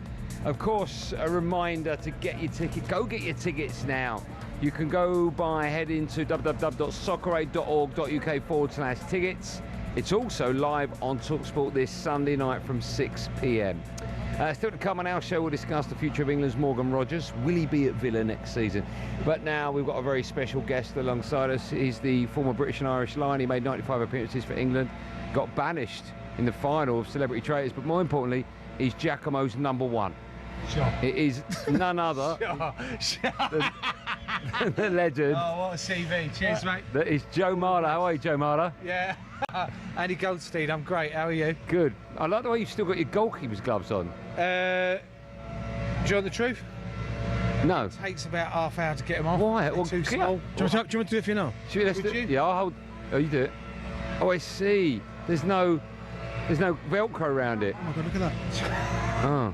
Yeah, that really. You're going to sleep in them. But, plus, it helps me get into character. Okay. It's lucky it's not like 40 degrees out today, isn't it? Otherwise you'll be hot wearing gloves. Right, yeah, fair enough. Yeah. So you're the goalkeeper? I'm one of the goalkeepers. Okay. I'll be making a cameo at some point. You're not, I mean, you're a big lad, but you're not necessarily tall, are you? What's that mean? Well, goalkeepers are tall. Are they? Yeah. All goalkeepers? Well, obviously not. All goalkeepers? Giacomo ones are. How many goalkeepers have you met? Loads. And how tall are they on average? 3, 4. Fair enough. Yeah, you're right. Yeah. Have they put you in goal because you played rugby? So in my brain, I'm thinking rugby hands, so goalkeeper hands. No, I think they put me in goal because they saw the way I moved in rugby and went, we'd quite like him to get involved in the game, but he can't run very well. He's not got any athleticism about him whatsoever, so why don't we just stuff him in the goal for half a half? That's nice of him. I just want to point out, because there is a bit of noise, earlier on we did have a leaf blower, and he's still going. We did ask him to stop. Not only has he not stopped, they've now got a fellow on a lawnmower, so we've got double bubble. So it's actually Dave and Dave. These are the two.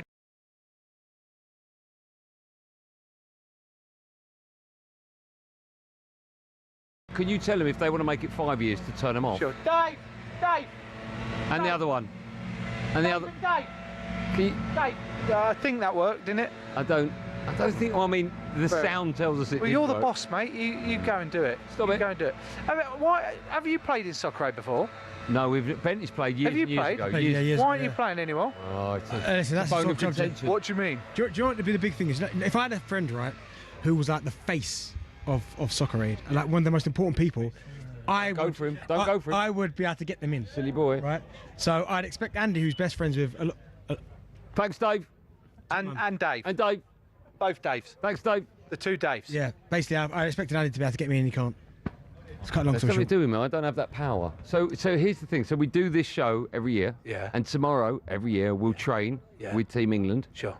No, we're rest of the world tomorrow. Oh, okay, rest of the world. And then when it comes down to... Soccer Aid 11, guys. Let's stand brand. What is it? It's Soccer Aid 11, not rest of the world. Please stand brand. Was it Soccer Aid 11 versus England? Yeah. What's wrong with rest of the world? That'll be why. What will? He hasn't got the call up because he keeps saying the name wrong. So why has it changed from rest of the world to... I don't know. I'm just reading off your screen. Is that incredibly woke? There's no 11 there. Well, here we go then. How woke's that? We're down to 11 people now. But anyway, sure. So the training's tomorrow. We'll be training. But every year we're like, we'd love to play. We don't hear anything. And you know what? Would you actually love to play? Yeah, I mean, last time I played in it, I scored, we won. See, it's a former England Why player. aren't you doing it again? Don't know, Joe. Listen, the powers that be at this place, if they could get me in, I'd love to play. Joe, you know it would work. If you all went Can't on we make strike, this happen? Why You'd don't be able to. make it go on strike? What do you mean? All of you bond and say... It's my debut, mate. And you want me it's to all come about in. you, is it? It's okay, that's fine. I didn't know you were that kind. You want me to come in and go and strike for Bentley? Does Giacomo know who they've got? I would do. I would do that in a heartbeat. Oh, you would do? Not doing it. That sounded like That's it a hurt joke. well. Love you a lot, Soccer Aid. Please come and watch, guys. We're going to have a lot of fun. Joe, so this is your first year? Yeah. So you are unaware of the last 2 years. I mean, one of us, him, has got goal of the century in that very goal up there. I mean, have you never heard him talk about it? What? Goal of the century is mind-blowing. No, I heard about you knocking Bentley's drive the other night, actually. Yeah, it didn't happen. It did happen. Thank you. It's been corroborated everywhere, mate. It's been what? Corroborated. What's the word? Oh, you're doing a Simon Jordan on me, are you? Next thing you're going to be pulling out latitude. Oh, guys, I give him a bit of latitude. Come on, don't confuse us with words. Talk to us normally. Okay. Be kind, be nice. Okay. What's your issue? With what? What was the question? Don't know. No, I outdrove you. Yeah. Yeah, here's my problem with that, right? Great golfers. Who was we speaking to before as a 10? Who was that? Joe Hart. Joe Hart. I said, what'd you play with, Joe? 10. Now, you played golf with me the other day at James Madison's golf. Yeah. He's a 10. And I said, what do you usually drive? He went 270, 280. He's a 100. He's never played golf in life. Reckons first time he's picked up a club, 280. Well, it was I think it was his 4th attempt, actually. Correct. He duffed the first one. Bad first, bad second, and then, like good power. And then third one went and it carried 80 yards. So it was how far can you drive it? He drove it as far as he could, and he outdrove you. Joe, honestly, Joe, I need another one. Sorry, another one. You two, why don't you get your own show? No. I know you've been, yeah. Hey, what does that mean? Yeah, what does that mean? Yeah. Now let's put that. Hey, this is your show. This is you're meant to be leading. I am leading. Charge. You've got producers in your ear. I've got no producers. Come on, take him out. Oh no. Let's the panic. Let's the panic. They don't mind. I don't need a producer. Get on next advert. They just do Giacomo. Giacomo. Let's do Giacomo for 5 hours. My producer. How good's Giacomo, by the way? How is Giacomo at the moment? Is it good? They treating you well? I love it. Yeah. Yeah. I've offered to rename myself. Sorry, so you've offered to rename yourself? Yeah, it's like we should do like a brand campaign where I go in and change my name from Joe to Jack. Jack or Joe. Okay. How did that meeting go down? Mate, I've been on your side for the last 10 minutes. I know. I'm just give me something. Yeah, you know what? I love it. Hey, Jack Joe, I like that. Joe Jack. Was it Joe Jack? My name's Joe. Nice to meet you. Nice to meet you, man. Great Nice to to meet you. Darren. All the best, yeah. Joe, the Giacomo stuff, how long have you been with them for? And also... Why are you asking that? No, Giacomo. No, because... Just a quick question about do you want to get the nod? They're going to love want the nod or what? No, because I see They're you going to love in the adverts. I'm going to say, hey, look great. Thanks, yeah. Look, great. This is me on your side. Yeah, this is it. Shall we talk about the football? Definitely. Okay, here's a real question for you, right? I mentioned you're a British and Irish line. Sure. Nearly 100 caps. You know what it's like to play in front of a lot of people. Do you get nervous? Will you get nervous on Sunday? Yeah, I'm nervous now. Honestly? Honestly. Why is that, Joe? The nerves I had at the drive into this, I was like fighting back, just turning round and going, I'm not doing it. And that's normal for you to go into a big sporting event? Yeah, because I think nerves are good, because it means you care. You're like, oh, I want to do a good job of this, whatever it is. I know it's a charity game and thing, but it's in front of thousands of people. It's in front of people. You're playing with people like Wayne Rooney. You're like, oh my God. Yeah, man. You know, he seems to be the name everyone mentions about playing with. My boy, my eldest boy Jasper, he's 12. He's Man United through and through. Absolutely obsessed with him. And when I got announced playing this, and then they announced Wayne Rooney, he was like, oh my God, you're gonna make Wayne Rooney, bro. And I was like, yeah. Do you respect me now? And he went, finally. Just a little bit, but not a huge Put amount. your cups in the dishwasher. Sure. Do as you're told, and we're fine. No, I will get nervous because obviously it's a sport I can't do, and it's in front of thousands of people. But it's not real, right? If you make a mistake, no one really cares. You won't be on the back page of the newspaper. No, but hey, you might be a meme for the next 5 years. Yeah, but you get another Giacomo ad out of it, don't you? I'm just excited to be involved, mate. It's great fun. I bet it is. You know what it looks. I like how you're trying to angle it to a football Yeah. specific psychology question about nerves and stuff like that. It's a charity game in front of 70,000 people.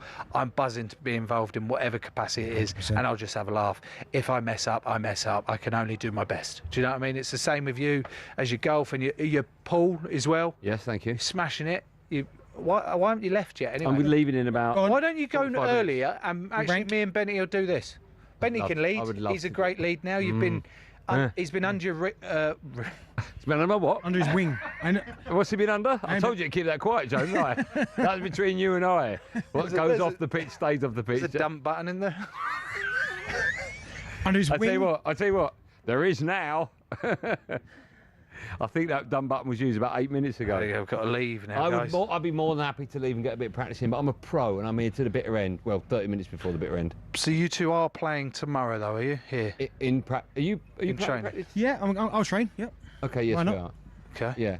Is that all right? Yeah, I'm going to go find out if we're going to be against you, or whether it's Listen, in-house. you want to hope not. Why would you want to be? Why'd you say it like that? Because you're a goalkeeper and I was a striker. No, I know that, but what's that? Because I've got a real in my brain problem. So even when I train, I have to score. So some people go, oh, it's only charity. No, in my mind, it doesn't exist. Yeah, it's fine. Yeah. I get competitive in training as well. There you go. See, Yeah. you know, when you're athletes, No, I was never an athlete. I'm sorry. I wanted played to be for England I wanted 95 to be- times. You weren't I'm sure athlete. I'm one of the best. I was a rugby player. I've had I this wasn't with an Joe athlete, before, mate. you Yeah. I was an Did you athlete. train? Do you ever train? In what? In rugby? Yeah. You're an athlete? No, I didn't run 100 metres, did I? I mean, you're not a 100-metre runner, are you? Exactly. Are you were an athlete, Joe? Come on. No, I was a professional rugby player. I wasn't a professional athlete. Same thing. No, it's not. Yeah, of course No, it's a sport. It is. No, because in rugby, you can be a professional, get paid to play that sport and still look like a melted wheelie bin. Okay, so a professional pool players, athletes. Why am I in this now? Oh, no, it's a Because professional. we're all It's a here professional. together and we're in it together. Is a professional pool player a professional athlete? Yeah. I would argue not. Okay. I would argue you're a professional sportsman. Can I just go back to yours? Go on. You said you don't need to be an athlete to be a No, I rugby said player. I wasn't. I didn't Okay. say you don't need to be. Okay, you weren't. Yeah. But I'm saying you need to be because the majority of people wouldn't have the fitness to last the length of a rugby and go into tackles as hard as you used to, etc. Unless you are trained to do that. You train 5 days a week, I would imagine. Subjective latitude there, Andy. I don't know what that means. Me neither. Did you train? Simon Jordan's got. Did you train 5 days a week? No. 4? No. 3? I actually had a really good contract, lads, because I live miles away. I was in 2 days a week. Are you serious? Turn up on a Saturday. What is going on? That's unbelievable, isn't it? I live miles away, mate. You haven't got your agent's details. Have you? Can we end this? Giacomo Marla, is that what you want to go as? Jacka Joe. Jacka Joe. Really well played, guys. Really well enjoy played. that? Thank you. You Really like that? It was just great to be a part of the show. Well, we wanted. Honestly, We I didn't even listen talk about to your you boys Brighton. mostly every day. Why not every day? Some days I'm busy doing Giacomo shoots. I thought you were going to say something else. Thanks so much for going on. I love you, you know that. Yeah. We are meant to be playing paddle, the four of us. The other one being tube soon. Next Tuesday? Yes. No, next Tuesday. Are you, is he in it? Oh, my, you're in the talkSPORT Paddle World Cup. You two, Andy, aren't you? You're Andy and Handy. I'm not I no. saw your cogs working. You were like, you know, man. So am I what, working? You heard. He's Benny's the one. good. I'm not. He's the one. Does he bring you down? So we're in tubes. I'm terrible. Okay, so we're the same I level. hold tubes back. Yeah. I can see tubes getting really frustrated. Yeah, but he's always like, I love you, mate. I love you. It's Yeah. fine. Just keep going. But it's almost like, I wish I had someone else here. Yeah, no, Andy will be able to hold his own. He's done it before. We've won a big match before against O'Hara and Gabby. Yeah. No, Gabby, was it? Yeah, it was O'Hara and Gabby. Smashed him. Yeah, we're fine. It's more him. Oh, okay. Just More to give him. you a level. It's more the athlete. Me and Tubes lost to O'Hara and his 15-year-old son. I seen that. I watched that episode. Yeah, it wasn't great, was it? Okay. Maybe. We're better since. Okay. See you next Tuesday. We'll find out. I'll see you next Tuesday. What are you laughing at? I'll see you next Tuesday. Can't wait. Thank you for coming on, Joe. Yeah, all the best. Are you going to take those gloves off or leave them on now? You're going to leave them on. Okay. Joe Marler walks off. There he goes. I would have stayed on that shot. Into the distance he goes. Bye, Joe. Oh, here he goes. He's hugging someone else now. Hugging management Max behind me, so doesn't want a sweaty hug. We're going to have a quick break. More big name superstars joining me and Benny right after this live on Drive on talkSPORT.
Big week, big week, big week. Come on. Big week. Can I get congratulations? Happy for you. Congratulations. Thank you See, very much. do you know I'm how not sour, pathetic man. this is? You got a Tottenham fan sort of celebrating.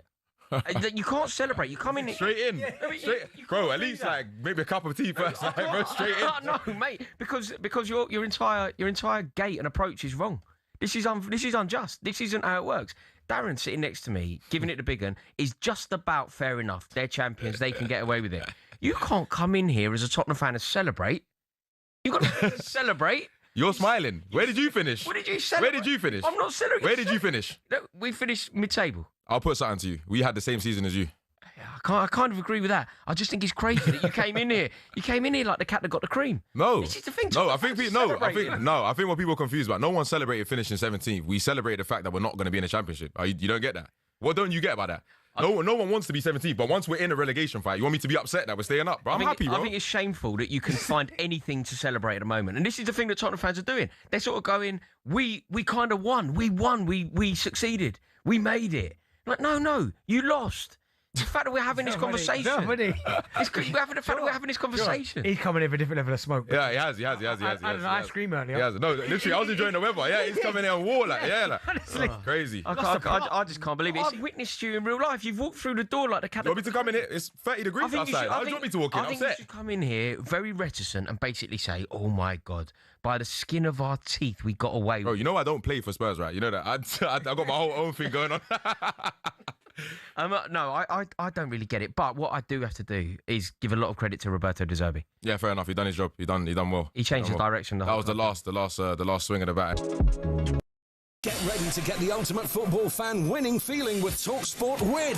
Because this summer, you and a mate could be jetting off to watch England versus Croatia live at the FIFA World Cup 2026 in Dallas, including tickets, flights, accommodation and more, courtesy of Adidas. Go to talksport.com/win to enter now, and you could be soaking up the incredible atmosphere at the FIFA World Cup 2026. For the chance to win every football fan's trip of a lifetime, enter now at talksport.com/win.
Look at you with a hat on. You look like you're at a festival. You having fun? Do you know what? I am. Look, leaf blower man again. Honestly, every time. No, serious question though. What is he blowing? There's no leaves, bro. I don't know. Look. I'm insane. He's even got his hair anyway. Well, Matt, Drive and talkSPORT. It's me, Andy Goldstein, the 531st best pool player in the world. Darren Bent alongside in partnership with Giacomo. Get fresh looks and great brands from Giacomo. Still to come. I apologise. I know the noise is very loud. I apologise. We'll go and smash his leaf blower machine up in a second. Still to come, we'll have more interviews from Soccer Aid, but if that wasn't exciting enough, you might want to set your alarms for 6 a.m. tomorrow.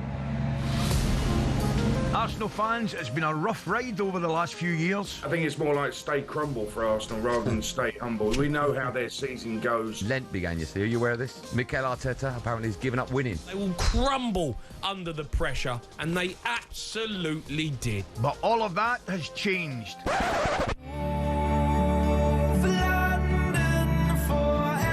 Arsenal receive the Premier League trophy. Martin Odegaard throws back his head and lifts the trophy aloft. So we have a treat for you on Friday with the return of someone who wasn't shy in giving some back to Spurs fans.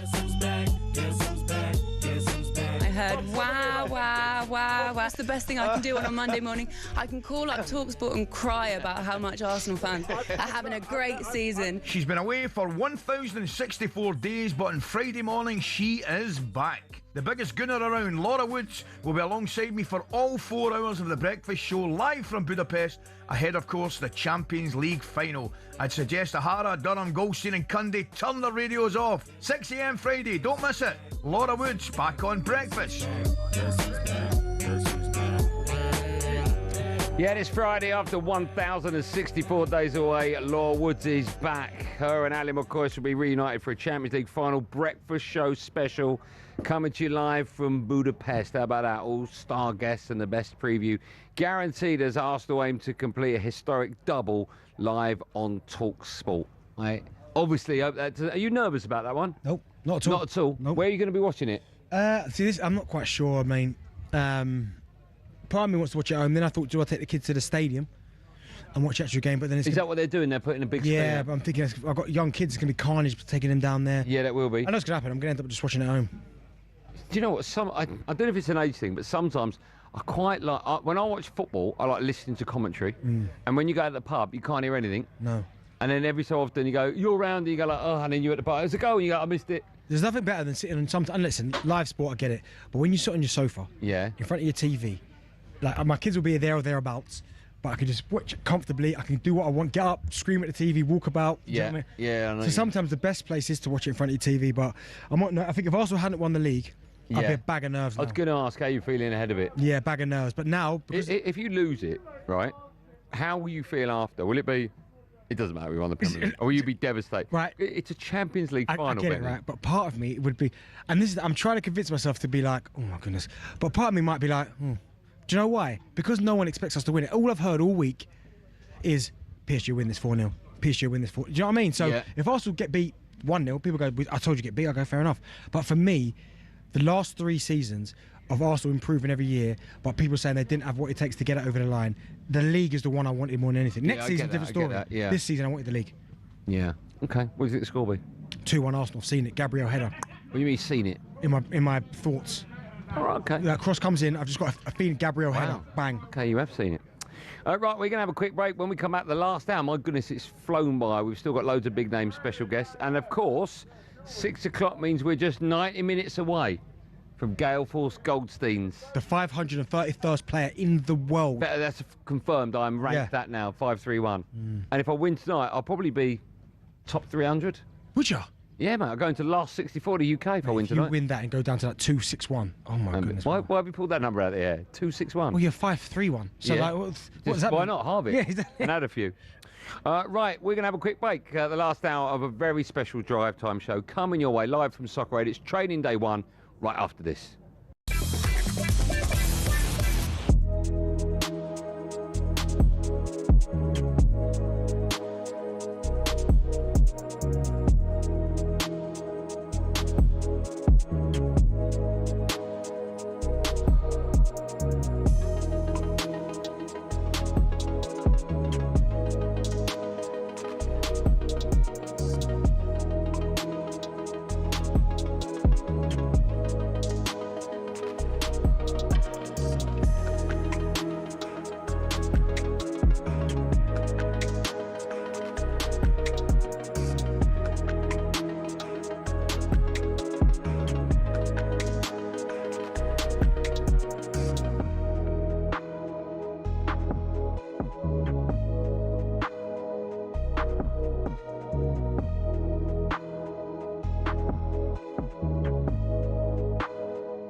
Obviously, we've just seen Arsenal win the league for the first time, Gilberto, since you were in the side. How happy were you to see that? Very happy. We were expecting this for such a long time, you know.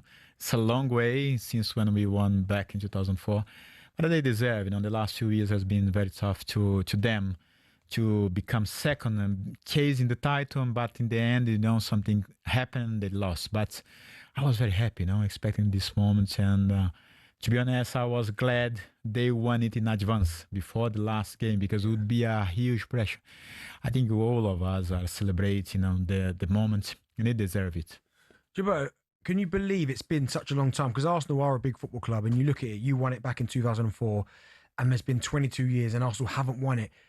Could you believe that it's been such a long time that they've not at least won one in that period? Yeah, it is, Darren, a long, long time. I think a club like Arsenal, you know, is when you see the magnitude of the team and the club, itself. I say, how is possible? But for me, my opinion, there are some reasons. After the title back in 2004, the Arsenal started to change a little bit. Some transition in the team, but also in the club, because then the Emirates came. Yep. All the financial situation became hard for us and the board to control the financial side, but also compete with the other teams, as Manchester United, then Chelsea, later on City spent a lot of money, and Arsenal could not do it. And slowly, Wenger started to replace my generation, let's say that, make the transition, which was quite normal. The players were here quite a long time. And the toughest thing after that, after having Cesc Fabregas, Van Persie, and some other guys, eventually they left the club. Yeah. And he has to do it again. Steve Clarke says he's honoured after extending his Scotland contract until the 2030 World Cup. He's taken the Scots to back-to-back Euros as well as this summer's World Cup, where they'll compete at the tournament for the first time in 28 years.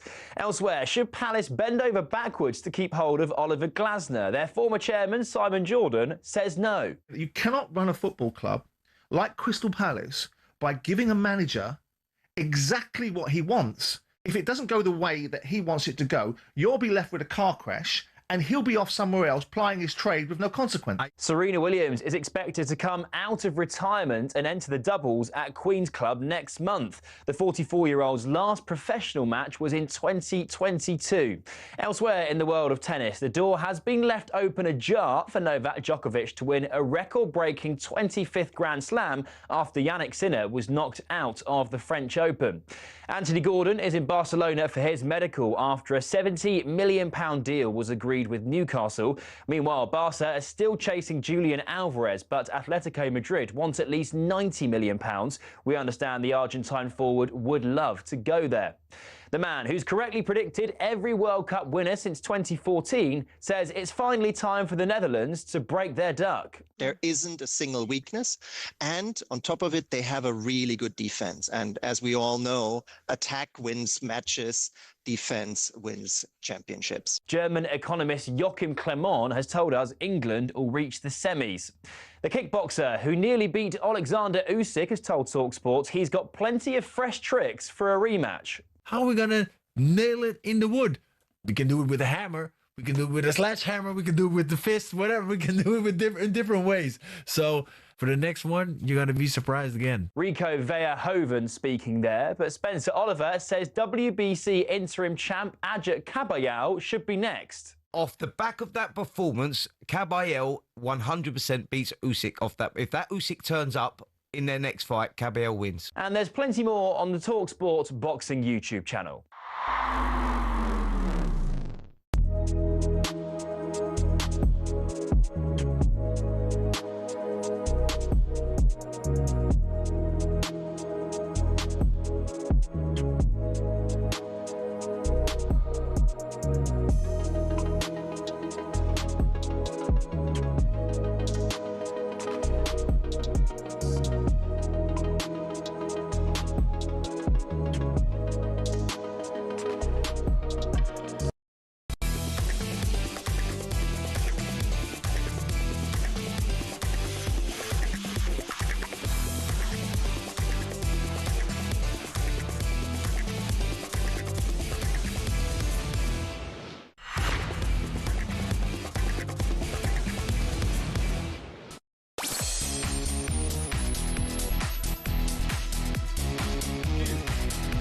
Welcome back to Last Hour Drive and talkSPORT. Me, Andy Goldstein, the superstar is Darren Bent alongside. We are, of course, into the last hour, day one of training at Soccer Aid. Following us at 7, Ian Danter brings us live comms of the Premier League finals night from the O2. Or, if you want to go onto the talkSPORT YouTube channel, you can watch the Gale Force Goldstein in action in his last 1-2-8 round match, hoping to book his place in the last 64 of the UK Open 9-ball pool championships. I know what I'll be watching. The darts. You don't think I've got a chance to you tonight? Do you know what I do?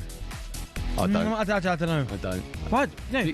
No. Yeah, I'm going to give it my all, but I think I'm playing a good player. You just don't miss. I like it.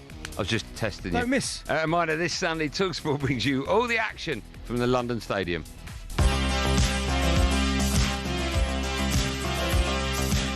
will be Wayne Rooney to get us underway. The ball's flat. And he's saying to the referee, Rebecca Welch, that the ball's not got enough air. Listen to that roar. That could be the opening game of a World Cup, couldn't it, that sort of noise? Who do you think to make up a talkSPORT boy band? Oh, Jermaine Pennant. He's straight in. To take the penalty, I had to lie to Arsene Wenger. He wouldn't have seen it anyway.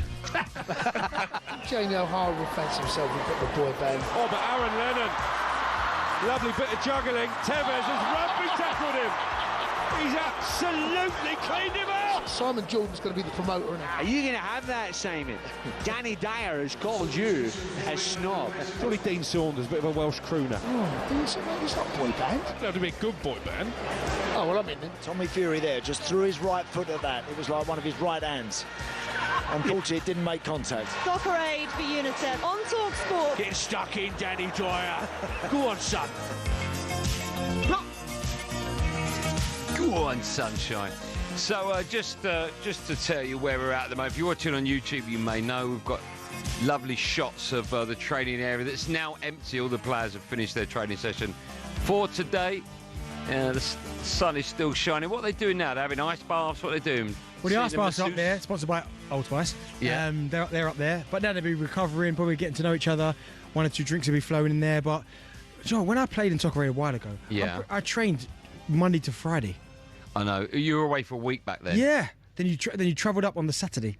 Or you played on the Saturday. I can't remember which day it was. This is more laughy and jokey, right? Because earlier on they were training and they were taking like water pistols out and crawling under nets and... A little bit, you'd get your eye in. Do you ever do things like that when you were a footballer? Did you have fun days of training where it wasn't... You did? Yeah, towards the end of the season. And not even so much towards the end of the season, but maybe a little bit in pre-season if you've had a bit of a tough run as well. Yeah, I think sometimes it's always nice to kind of humanise the scenario that you're in. I mean, a couple of relegation battles that I was in. I remember Alan Pardew taking us clay pigeon shooting, just to kind of galvanise the squad. Did Paul go? Who? Paul. Paul who? Paul! That's what you hear when they go clay pigeon shooting. You're honest. Where do you get your jokes from? So far we've spoken to Wayne Rooney, Joe Hart, Tom Hiddleston, Joe Marler, Dave Seaman. Who's been your favourite so far out of that lot? I mean, Waz is just always above and beyond, right? Yeah, but we've been fortunate to speak to Waz a number of times. Yeah. Marler was brilliant, wasn't he? Do you know what? I think Joe was my favourite. Joe's do you know fantastic. What it is? I always like energy. And I think Joe's energy is that infectious energy, Yeah. Don't get me wrong, Loki was good though. Tom Hiddleston. Yeah. What do you call him? Tom Hiddleston. No. Loki. Loki, that's his Thor's name. brother. Kind of. Did you like the way he just dropped when I was doing an Avengers movie? You were like that? That first Avenger film. Was it good? Yeah. What's his, I don't know anything, but what's his character? It's called Loki. Oh, that's his character called, right? And what's his superpower? So he's a bit of a magician, he's got a bit of magic. What, like Paul Daniels? No, like he could do things like kind of disappear and just like he's a good character. He wasn't my favourite character. Okay. But he was good. And is he still like alive? No, Thanos finished him off. How did he do that? He did what? Yeah, Thanos. No. Did what? I don't think I've seen that episode. Yeah, Thanos finished him off, man. His neck. What? Yeah. Really? Yeah, man, finished him off. That's a bit gruesome. But Thanos was... And what happened to Thanos? Then man, what's called chopped off his head. Okay, that's enough. Yeah, fine. Thor. Right, what's his name? Thor? Thor, yeah. Okay, good. Well done. Right, back to football. Where should we go? I'll tell you what we should talk about. We'll talk about after securing Premier League safety. Let's talk about Spurs. They're close to sign Andy Robertson following his departure from Liverpool. Speaking on the Breakfast Show earlier on, Gabby Abonhol believes he should be the captain should he join. I think what he's done in his career, I mean, Romero shouldn't be captain. I would not even let him back in the training ground. That's how much I'd get rid of him. But Robertson, 100%. What he's done in his career, by far the best left-back for numerous years in the Premier League. His experience with international as well, with Scotland, be it the World Cup. And he's still a top defender. People act as if like he's late 30s. His early 30s, still performing at a high level. Better performances than Kirkes this season. So it's a no-brainer for me. And he will get into these players and say, come on, you know, relegation battle 2 seasons in a row. I've not come here for that. I've come here for Spurs to try and get into Europe. I'm a big fan of his. I'm surprised Liverpool letting him go. You are as well, right? He not only brings great footballing pedigree to Tottenham, but also he looks like a leader. He comes with bags of experience, which I think is something Spurs have lacked in that dressing room, actually. Yeah, no, you're right. I think if they do get him, I think it'd be a great signing, but I don't think that's the be-all and end-all in terms of that position. Like, he's 32 years old. I don't think you can go into Premier League season. Don't get me wrong, he's still fit as they come, but I still think maybe if you can get a couple. Now, we know Jed Spence can play there. Udogie, they're obviously not overawed with him. They don't quite like him. But I think for Andy Robertson, getting that experience in, making him club captain, absolutely fantastic. But I do think as well, more business as well, because you can't just go into it with just him. If you can get someone else alongside him, maybe he starts off the season, then you get the younger player in, and then he can learn off of Andy Robertson. I think, you need good characters, and I think Andy Robertson's definitely that. I have to get your view on this. I was stunned when I heard this. What do you make of Roberto De Zerbi's comments when speaking to Tottenham TV, saying that staying up is a better moment than winning a trophy or a league title? He says when you win a trophy or when you win the league, yes, it's a very nice moment, but when you stay up, it's better. Yeah, he's talking nonsense. I asked Arsenal that feeling about winning the Premier League title. Yeah, he's talking nonsense. I get it. It almost feels a bit of a dig at Arsenal, by the way. I know he's Tottenham manager, but staying up, yes, I know it's staying up is a sign of you've had a crap year. Yeah. Do you know what I mean? You've been awful, and you've just about got away with it. 100%. But lifting the Premier League title, or any trophy for that matter. Yeah. I mean, if you said to him, if he was here, and you said to him every season, you can either avoid a relegation on the last day of the season or win the Prem. Of course. He has to say avoid relegation. Not even the Prem. League Cup, FA Cup, anything. Yeah, no, I don't agree with that. But why would a manager come out and say that? Because, he's like, he's trying to galvanise the Spurs fans. It's almost a little dig at Arsenal as well. Like, do you know what I mean? Yeah, of course it is. Don't you think it's so laughable? No one believes it anyway. Yeah, but again, it's just, what managers are like. Sometimes they try and kind of deflect and distract from what the real objective is. But yeah, I don't agree with what he's saying there. Okay. Now, of course, as you already know, we are here live from the Soccer Aid training camp this year. And, of course, we always bring you some of the biggest names in the world. And today has been no different because a short while ago, Benty and myself caught up with, shall we say, one of the most important people in the country. We exclusively spoke to the Prime Minister, Sir Keir Starmer. Let's have a listen. Sir Keir Starmer, the Prime Minister, nice to meet you. Very good to be with you. What brings you to Soccer Aid? I'm here at Soccer Aid to watch the training this afternoon for the big game on Sunday and to support Soccer Aid. They're doing absolutely fantastic work, and it's the 20-year anniversary of what they're doing, and they've raised so much money, brought so many people together. So I've always wanted to support them. To come and see them train is special. And looking forward to the game on Sunday. I hear rumour that I can't believe this is true, that you're actually going to be training with them. I don't know about training with them. I'm certainly going to go down. Yeah. And I do play a little bit of football now and again, but not as much as I used to. But it's just fantastic to see them all win. It is, yeah. There's some big superstars out there. There are. Who would, if you went down there, who would you get excited about being on the pitch with? Well, I know David Seaman, and he's obviously moved to managerial role today, so that's really good. And Jack Wilshere, I think, is playing for his team. There's loads of stars out there, but it's really good to be able to come and see them, support them, and to will them on for Sunday. What would be? I know the answer here is going to be left wing, but what would be your best position? Left midfield. Oh, okay. I'm very left-footed. All right, okay. I'm right-handed, left-footed, strange combination, but I've always played left midfield. So in the middle of midfield. I'd like to think of myself as a box-to-box man, but every time I say that live on television or radio, all the guys I actually play with then text me and say, in your dreams, maybe years ago. But anyway, left midfield. Now, one of the most important parts of the interview, you must be happy. It's been 22 years since your beloved Arsenal lifted the Premier League title. Finally, it's come back home. I mean, how are you feeling? It is fantastic, and this squad is really, really good. They've had real resilience. I do genuinely think they're the best team in the Premier League this year. I'm really glad to see them win it, and hats off to them, because they did really well. The pressure was then really on with 5 or 6 games to go. Suddenly it looked like starting the title race all over again. They pulled through, and they've done brilliantly. And 22 years is a long time to wait. It is a long time. But we've done it. Let's hope you have to wait a bit longer. I'm not an Arsenal fan. I have to get your views before we let you go on the pressure that you put on TNT Sports to make that final free on Saturday. I just want to get your views on that. I know you're going to echo that, but of course TNT price it at $4.99, which some could argue is really good value. So what's your view on that? I just think it should be free. It's always been free every year up to this year, and I say this not as an Arsenal fan. All fans want to watch the Champions League final. It's a big event. It should be free, and that's why I wrote to them to say, please make it free. I'll renew that, actually. I really do think they should do that. I think it's the right thing to do. And look, I mean, it could be a fantastic topping off of the week. We had Villa, we had Palace, and then if Arsenal go and do it, we got an English treble there. What a great thing that will be. Okay, and last question, we've got the World Cup coming up.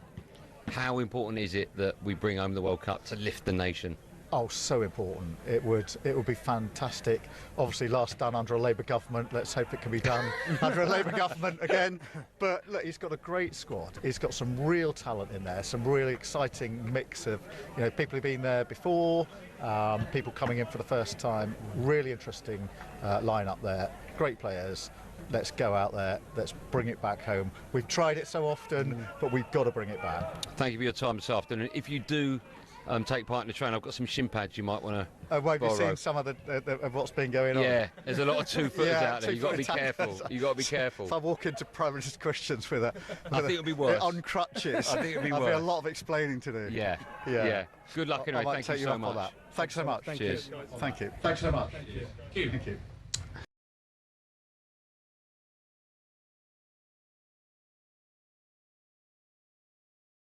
Nah, we're talking about. Nah. I've interviewed prime ministers before. It's not the first time. Have you? I didn't know that. Liz Truss, I think it was. Was it Liz Truss or Theresa? No, Theresa May. Yeah. Yeah. Last time was with Soccer Race, funny enough. Okay. Went to 10. Yes, your hat trick of prime ministers. We went down to number 10. Yeah. Had a look around and stuff. It was nice. But Okay. yeah, Kia, he spoke well. Yeah. I enjoyed the one question. I should point out, because people are wondering how that works, we were told we get 7 minutes, and then about 2 minutes in, one of his aides went, he got 1 minute left, and I was like, oh, okay. Do you know what's funny?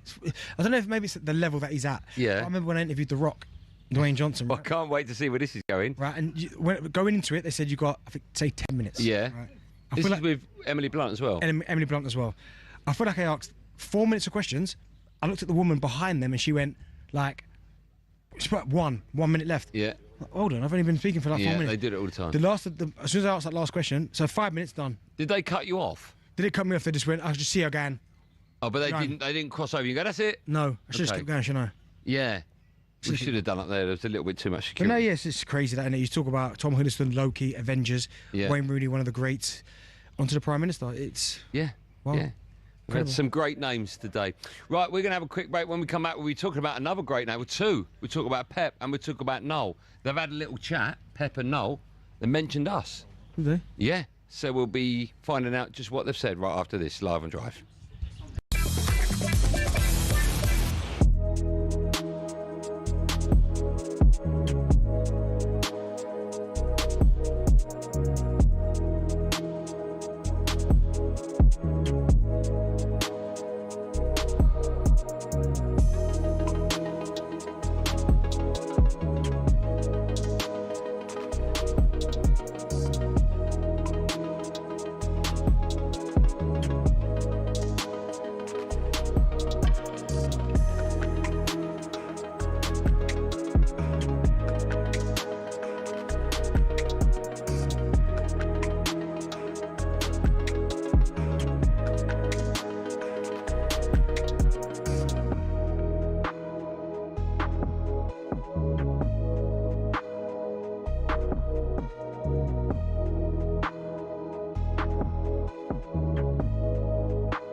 David is an Arsenal fan. He's written the next big Arsenal song to rival North London forever. Good morning, David. How are you? Good morning, David. Let's talk about the right side of North London now, people. Champions! Champions! Tell us about this song that you've written. Can you give us a blast on air? Oh, I'd love to. So it's called We're Going All the Way by my artist named Gonna Sing. So if you're finding out, have a listen, blast out. And there's a little bit of an intro with a bit of commentary from the end of the Atletico Madrid Arsenal game. And then it goes into it like this. Are you ready? Yeah, we're ready. Unfortunately, we're ready. Okay, here we go. We're going all the way. The champions of England say Arsenal. Arsenal. Rewriting history. Unbeaten every game we played. Arsenal. Arsenal. Mikel Arteta is our man. The Gunners going on for victory. North London is redder than ever. We're making history. Oh. You'll see, but we're going all the way. The champions of England say Arsenal. Arsenal. And there you go. You get the drift? David. When are you on top of the pops, mate? Deary me. Listen, catchy, isn't it? Catchy. Not one bit, mate. I quite like that, David. Terrible. Listen, you're going to have to do more than that to get Gabby on. Terrible, site this David. morning. You'll be singing it in your sleep in no time. Do me one favour, David. Never sing that again, please. Thank you, mate. David. Singing it every day, all night long. Yeah, don't let the anti-Arsenal stop you, David. Thank you very much for your call. I'm going for a break. Bye-bye. It's going to be I've got a okay. headache You're now. going to be fine. You're going to be terrible. fine. Just hang tight. Racket.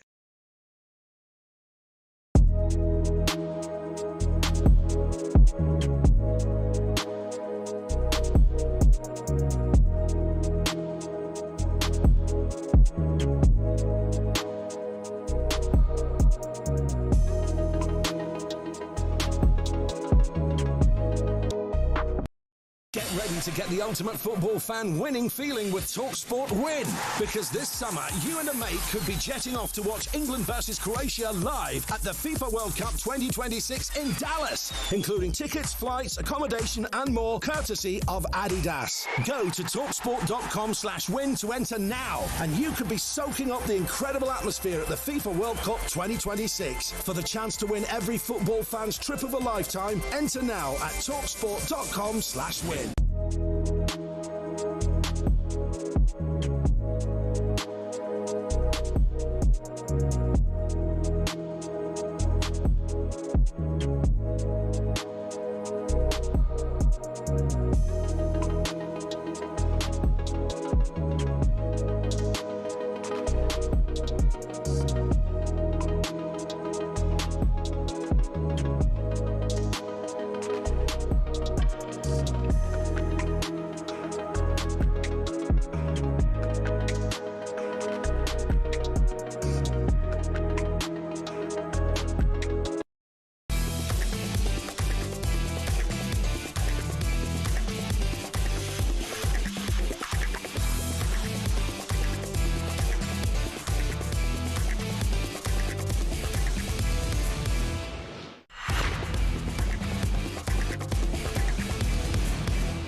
Java talkSPORT, it's me, Andy Goldstein Darren Bent, alongside in partnership with Giacomo. Styler brands for every man. Still to come, we'll be having a lot more action from day one of Soccer Aid, but first it's time for this. Paddy's Performers on talkSPORT with Paddy Power, reviewing the top ballers, performers and goal scorers from the latest footballing action. 18 plus, begambleaware.org. All right, watch how quick I read it. Yeah, time now for today's Paddy Performers in association with Drive's official betting partner, Paddy Power. Today we're looking back at the great work of football players throughout the week and nominating the players we think made a difference in Paddy's Performers. I'll go first. I've gone for Jean-Philippe Mateta. Didn't have the best of games, I'll give you that. Scored the winning goal. So that's why he's top of my list. Adam Wharton, top, absolutely controlled it. Possession, obviously shot, keeper saved it. Mateta was just outstanding. Incredible. Okay, good. A couple of odds off the back of those picks. Andoni Iraola to be the next Palace manager is 4-9, 9-4 on Palace to finish top 4 next season is 40-1. There you go, that's Paddy's Performers for today. Catch up with the latest odds at paddypower.com, 18 plus only, begambleaware.org. Paddy's Performers on talkSPORT with Paddy Power, reviewing the top ballers, performers and goal scorers from the latest footballing action. 18 plus, begambleaware.org. Now, as we all know, Pep Guardiola is stepping down after 10 wonderful years at Man City. He has just sat down with our friend of the show, the legend is Noel Gallagher, on Man City's YouTube channels. Here they are, both reminiscing about that time Noel Gallagher came onto our show and accidentally upset Guardiola by saying he wasn't sure they were going to win the title. Let's have a listen. I've got to tell this story about, it was maybe about 3 months ago. I think we'd won at Anfield. We won somewhere and we'd gone 2 points behind. And they asked me to go on talkSPORT. And they said, do you think you can win the league? And I was like, well, I was saying, I don't really think, I'm not sure if we can do it this year. You know, I've seen teams, blah, blah, blah. No. I listen, no, like that. You say no sure. I'm sure you are not going to win. Unfortunately, you're right. But you were completely sure, sit. And I said, okay. Well, the next day, I get a phone call, which I'm still lying at home on the bed and the phone's going. Even now, right, and I know you, we're friends, right, we spend a lot of time together. Even when the phone goes, I always think, oh, shit. So I let it go to answer machine, and then you kept ringing. I was like, God. And then when I speak to you, you were like, oh, there you are. There you are. The big rock star. And you were like, you don't believe? And I was thinking, what the f***? And you were like, you don't believe? And you were like, if you don't believe, the next one don't believe. And then the next one don't believe, nobody believes. And it was like being called into the headmaster's office. And it went on for a while. And the last question was, you said to me, I have one more question for you. Do you love me? And I said, genuinely, do you believe? And I was like, believe now, yes. I took it personally. I know you did. I took it personally. I said, okay, believe you will see. Unfortunately. It was the one time I genuinely was like, set the boss. Set the boss. That was Pep Guardiola speaking to the ledge that is Noel Gallagher. By the way, you can see the full interview on Man City's YouTube channel. That was great. Yeah, it's fantastic. Do you know what? I really enjoyed that interview. I thought it was. Me too. Carry on, it was a great interview. That was absolutely top draw. What are you doing? Nothing. Go on, carry on. We love Noel. We love Pep. Go on, carry on. No, it was a great interview, great chat. And yeah, I'm just off now. I've got to go. I've got a match at 7:30. It's live on talkSPORT 2's YouTube channel, talkSPORT's YouTube channel. I'm playing the last 128 at the English Open. Good luck, mate. Thanks, man. The wonderful Ollie Klink is going to take you through the last 30 minutes. He's a legend, so you've been safe hands. I'll be back here tomorrow, by the way. We've Bentley. We did a whole day, 4 o'clock. Okay. Go to no break so I can get in my car. See you tomorrow, everyone. talkSPORT YouTube tonight, 7:30. Be a bit later, probably. Bye.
Joey is on the line now. Joey, you're an Arsenal fan. Good morning. How's things? Good morning, Joe. Morning, and no good morning to you, Gabi Abonlaho. You've been doing my head in since Saturday, the 17th of August 2013, and that was the season I got my season ticket. You came into that game, you mesmerized our defense. We lost 3-1. I got home and my wife asked me, "Oh wow, Gabi Abonlaho has done this to you." And every time I have a bad day out there and I get home, the first thing my wife asks me is Gabi be doing your head in? Gabi, you're doing my head in, and I don't mean you've turned yourself to become the big ambassador of anti-Arsenal. Like, you just go after Arsenal. You go after Arsenal every single day. Gabi, for goodness sake. This morning we're talking about Gordon. You went all the British press, tried bringing up British players. And then, in the same minute, you're saying you don't want Arsenal to win the Champions League. Gabi, that is a conflict of contradiction. You have an apparent bias against Arsenal. And you've been doing my head in since 2013, Gabi. Joe, listen. Sake, let me have a break. I don't want you to have a bad day because of me. I want you to enjoy your day. The weather's good. I want you to be happy, Joe. Joe, that was brilliant. That was some rant. I really enjoyed that. Keep them coming in. 03717 2233. I don't mean to do that to Joe. Yeah, no. I don't like that he's having bad days. Yeah, you're right. I want to have a very good day listening to us on the radio. Yeah. And you know what? If you don't like it, there's a button. Steve Clarke has extended his Scotland contract to the end of the 2030 World Cup. Over the last 7 years, Clarke has led the Tartan Army to 3 major tournaments, including their first World Cup since 1998. Elsewhere, Oliver Glasner is riding off into the sunset after winning the Conference League, and another former Palace boss, Alan Pardew, is urging the club to now hang on to Adam Wharton. Very much a key player in terms of opening the door for a team. And in the Premier League, they're very, very rare. We're told Barcelona wants Anthony Gordon because he can play up front as well as out wide. Our chief football correspondent is Alex Crook. What does it mean for Marcus Rashford? That's the big question, because, of course, he's been on loan. I think Barcelona probably would prefer to loan him for another year. We've heard Barca have agreed a £70 million deal with Newcastle for Gordon. The Catalans are also chasing Julian Alvarez, but Atletico Madrid want at least 90 million quid. And the man who's correctly predicted every World Cup winner since 2014 says it's finally time for the Dutch to break their duck. The benefit that a team like the Netherlands has is they've got high quality and informed players across the entire pitch. There isn't a single weakness. German economist Joachim Clement has got England reaching the semis. Plenty more at talksport.com.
You listen to Drive on talkSPORT with me, Darren Bent, live from day one at the 2026 Soccer Aid training camp. Following us from 7, Ian Danner brings us all the action from the O2 as the Premier League darts finals night.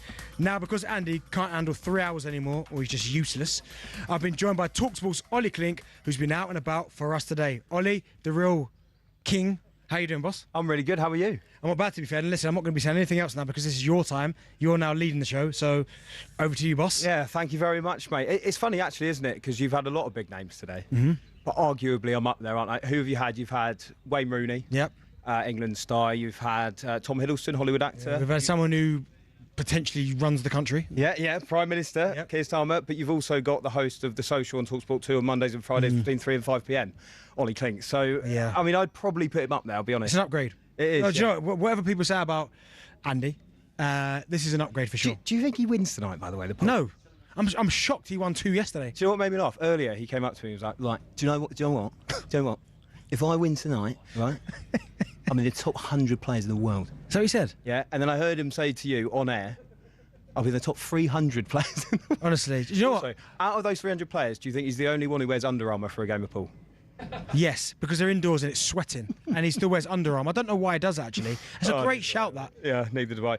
Anyway, I've caught up with loads of different people of very contrasting heights. Because I spoke to Joe Hart. Massive. I spoke to Tom Hiddleston. Massive. Frankie Dettori.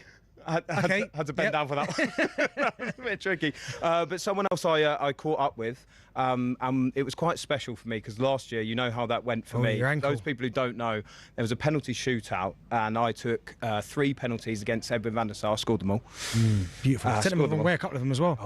Oh yeah. But I also then rolled my ankle and couldn't walk for about 3 months, taking penalties. So anyway, I caught up with him a little bit earlier, and we reminisced on all of it. Edwin van der Sar, thank you so much for speaking to talkSPORT. Back down at Soccer Aid once again. How good is it to be here? Yeah, it's fantastic. It's lovely weather. It's a great cause, and seeing all the players again and to be here.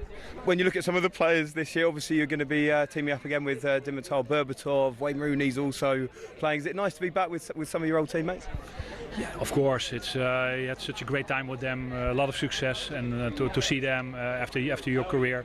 A couple of months ago we had a game in Korea. We see a lot of the guys also, so it's always good fun being back in the dressing room and sharing whatever the anecdotes, but also listening to the other players, the other celebrities, what have they done, what are there. So you always look to somebody who perform on a certain high level.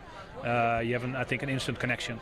I think it's going to be Hollywood actor Chris O'Dowd who comes in for you in goal. Are you going to go and chat to him, give him some tips? What would you say to him? Of course, I just met him. I spoke to him and everything. It's to compare. It's an upgrade. It's a little bit of an upgrade because whatever. It's like 15 centimeters with Nicky. So I think don't tell anyone, but it looks like an upgrade, but I'm not sure yet. When we look at Manchester United this season too, they brought in a goalkeeper who did very well indeed, Senny Lammens. What have you made of his performance throughout the season? No, I think everybody was not surprised, but I think he's came in, did a tremendous job, and I think the way that he conducted himself with the crosses, with the passbacks, with the save that he made at a certain point, that he looks like a really good goalkeeper and a really good buy for the coming years to develop the team that Michael needs to challenge for honours and prizes. And on Michael, obviously he's now got that job full time. Right decision in your eyes? I think he did all the things that they asked him to do. They did, and of course I've not been at the training ground. I've not seen how the team reacts on the development or the exercise, but what you see in the games, it's been tremendous. So that way it's great for him. He's spoken about the love that he has for United and the high standards, and I think the players are listening to him. They're following him. So in that way, it should be success. And Bruno Fernandes, what a season for him. Premier League Player of the Year. He's got that assist record too. There's the likes of Roy Keane who've questioned it a bit. Do you think that's a bit unfair? Do you think actually, like, look at what he's done and look at the stats and the season he's had and think fair enough? Yeah, but to be fair, I had 1 year that I had 13, 14 games without conceding a goal. If you don't win the league, that record would mean nothing. So I think football is about winning trophies, and you need good players. You need people who give assists and everything.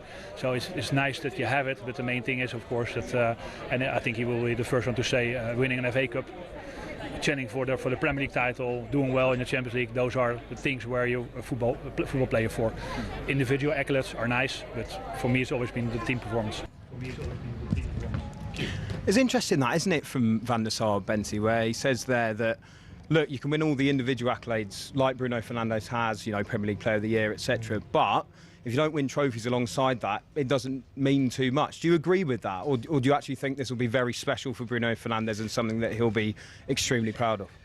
Listen, from an individual perspective, every player, and don't let them tell you different, wants individual accolades, first and foremost, because it's something you can fall back on. Do you know what I mean? And for Bruno Fernandes, he's got that record now. Regardless what you want to make of his performances or anything, he's done something that no one else has been able to achieve. He's beat Thierry Henry, he's beat Kevin De Bruyne. But I do understand, when you play for a club like Manchester United, maybe not this current Manchester United squad and team because they're judged a little bit differently, but certainly when you put that badge on, it is about what the team's winning. It is about what the team's picking up in terms of trophies. So, yeah, he's had a fantastic season. But I do think the aim, certainly moving forward in next season, has got to be a collective in terms of winning something. Now, I don't think they'll win the Champions League. I don't think they'll win the Premier League.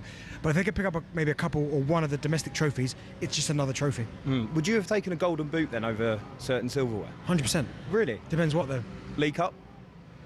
I've got one of them. Do you know what? In my situation of winning the League Cup, yes, because I was an unused sub. Okay. So I would take a golden boot over being an unused sub any day of the week. What about FA Cup? You play in the final but you don't score? No, FA Cup winners medal. All day, every day. Right. What about, okay, I know it wasn't around when you were there, Europa Conference League and you score in the final? Or the golden boot? Or the golden boot. Premier League golden boot. But do I score in the final? You score in the final? Nah, give me a score in the final. Really? Yeah, score in the final, Conference League. Conference League? Yeah.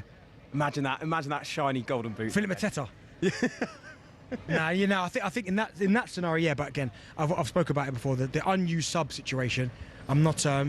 I don't know what's going on behind us here, if anyone can see that, but... I think these are massive Ipswich fans. If you're listening, by the way, there's a huge tractor that's coming out onto the pitch. I think this has been organised for you, hasn't it, Benty? Yeah. That guy, I genuinely think that guy is an Ipswich fan. He came over and had a photo with you earlier, didn't he? Yeah. And that noise is going to help. Oh, they're watering the pitch.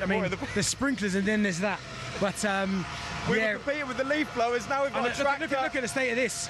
I don't know if they can hear us, but, I think for Bruno Fernandes, he's had a wonderful season. You turn up a bit more, mate, if you can. Yeah. Anyway, do you think Carrick should keep the Man United job? Do you know what? I think he's done an unbelievable job. Yeah. It's what?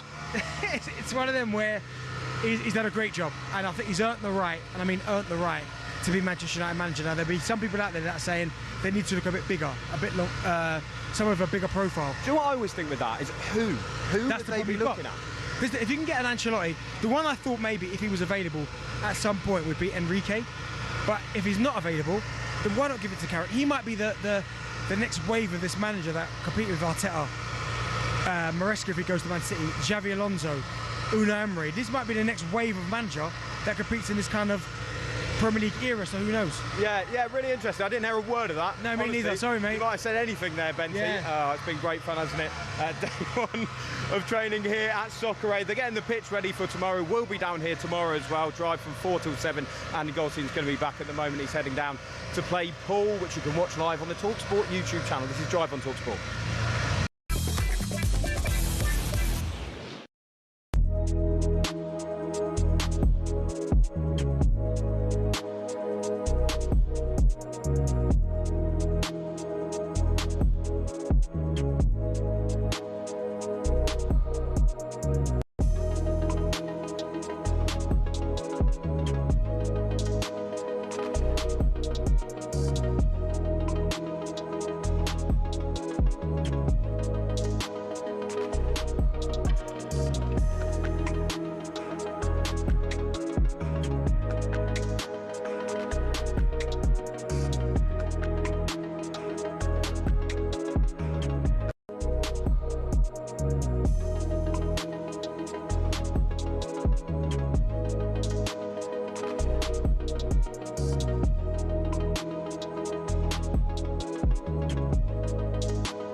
Ready to get the ultimate football fan winning feeling with talkSPORT Win.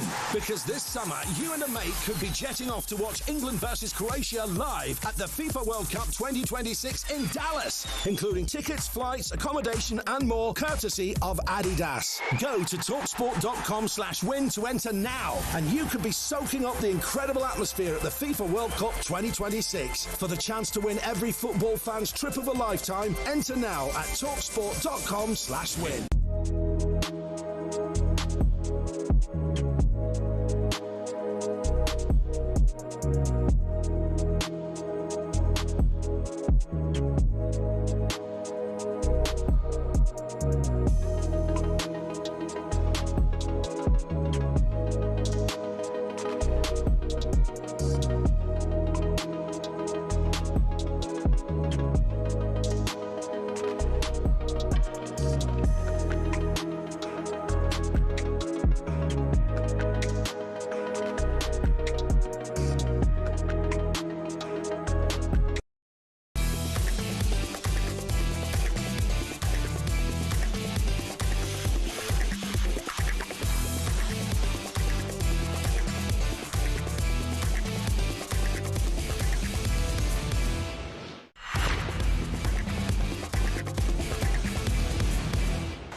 All right, my love, this is Drive on talkSPORT with Darren Bent and Ollie Clink in partnership with Giacomo.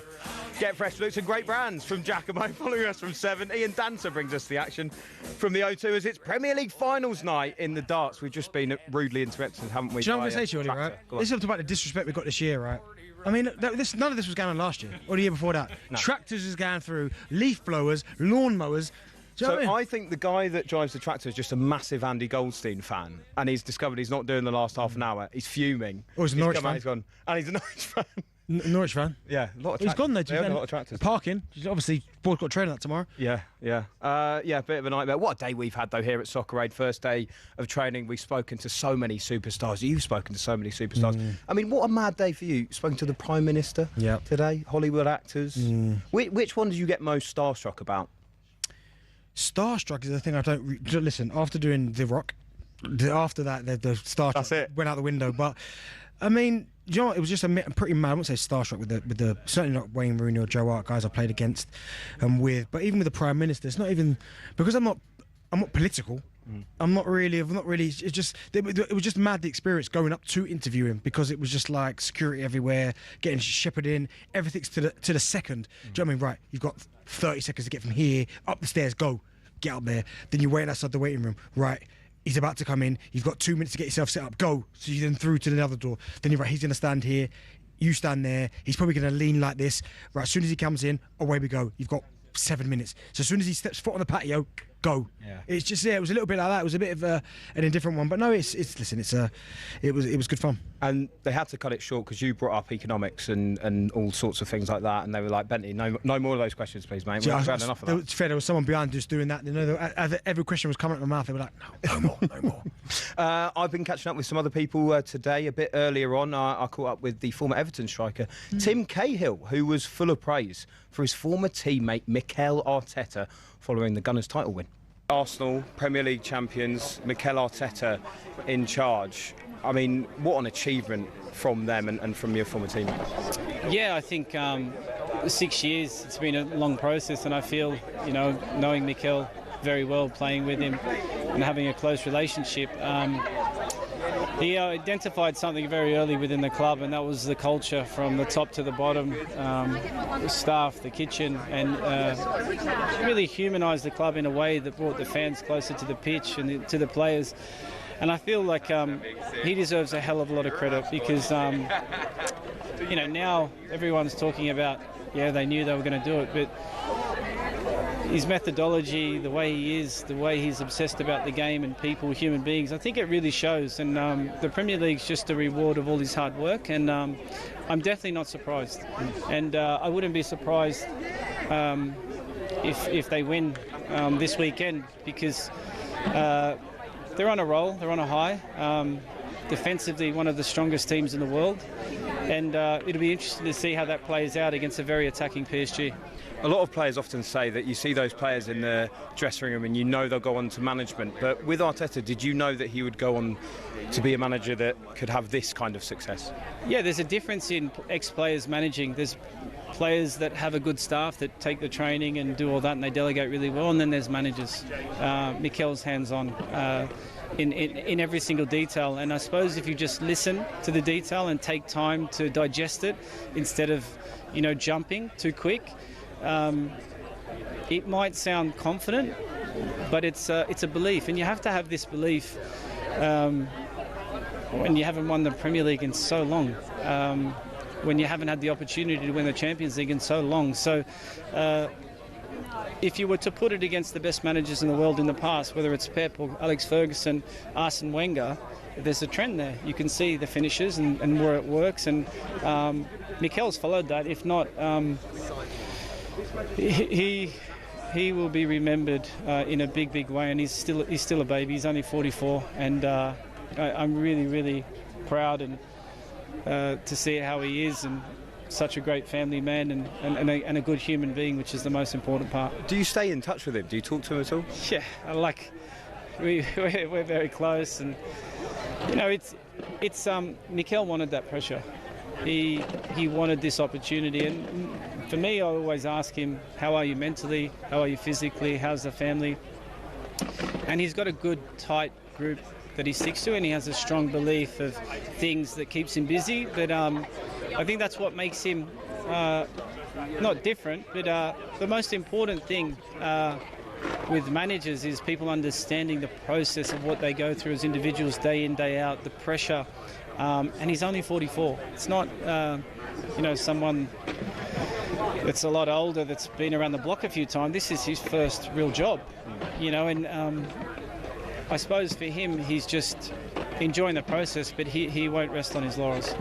Because he has spoken recently about doubting himself, especially around that kind of December time. You talk about how close that group is with him. How honest was he with you in those moments? I think honesty is there for everyone to see, and accountability. And the most important thing, I remember 5 years ago I said it, that with clubs and the way you build clubs, if we go back 5 years with Manchester United, they were playing and they were emotional, and they had Ole Gunnar Solskjaer, then they had another manager, and it was very emotional, and there were signings. Regardless if Mikel was losing, he was sticking to his identity and knowing where to touch and where not to touch and where to sign, and the process knowing that, if you can win a Premier League earlier, of course you want to, but to be second, fifth and whatever it was, there was always a progression. So it wasn't going sideways or backwards, it was actually going forwards. And when you've got teams like Manchester United, the spending, the wage bill compared to Arsenal's wage bill, I look at it in that way, and I feel like he's gone through that process and he's fixed things. Even as a manager, his maturity, how he is on the sideline, to how gracious he is to everything. And I suppose that's what you learn when you do your pro license, when you do all these things. But until you're in the kitchen and it gets hot, you're only going to learn by making mistakes. And the great thing is whatever mistakes they've made or if they've lost, he's always found a way to fix it or to try and be accountable. Benny, I thought that was so interesting, the way he talked about almost being in Mikel Arteta's inner circle of people he trusts and people he texts during the season, and that he's quite honest about how he's feeling and his mental health. And I don't know if you saw that interview recently with Arteta where he was talking about the fact that during that season he started to doubt himself. It shows, doesn't it, just how important it is to have people like that around you to keep you motivated. Well, you know what, it's so important, but also as well, I think you can see by some of the decisions he made in team selection, that not that he would second guess himself, because he wouldn't. I think he's a top draw manager, and I almost feel winning the Premier League kind of solidifies that. But there was certainly decisions he made through the season where he'd go, like, this is not like Arteta. Is he starting to feel the which kind of pressure? ones? Like even all out of the blue, Lewis Skelly into midfield. It was almost like, whoa, okay, where's that come from? Because he'd never done that. And Lewis Skelly all season had been, I wouldn't say struggling, but he weren't getting many minutes, certainly in the league. And that came out of nowhere. Worked though, didn't it? Of course it works, do you know what I mean? So sometimes these things happen. But yeah, I quite like the fact he's got an inner circle. And most professional footballers do. Of course, it's not a WhatsApp group, but a lot of guys maybe will be friends they've grown up with, guys that will maybe tell them exactly, maybe not from a footballing standpoint, but from a life standpoint, they'd maybe be speaking to them about keeping them grounded, keeping them humble, really, not just telling them being a yes man, going, yeah, you're brilliant, you're this and that. Maybe telling you when you've maybe slipped a little bit, going, do you know what? You know what I mean? You've let that slip a little bit there. Come on, let's raise the levels again. So everyone needs that, but it's quite nice that Arteta's in a group there with Tim Cahill and some others maybe that he can trust, that have got that footballing expertise, because football's about opinions, right? And I know as a manager, you've almost got to be like, I know my opinion works, but it is always nice to kind of have that difference in opinions and difference of maybe a little bit of insight. Just on Lewis Skelly, by the way, given the fact that on Saturday he might be starting in a Champions League final next to Declan Rice, is it strange that he's not in the England squad? No, because again, when he burst onto the scene, he was a left back. He'd done brilliant things on his squad on his debut. He'd done brilliant things from that position, but he spent a long time not playing, inactive, you'd have to say.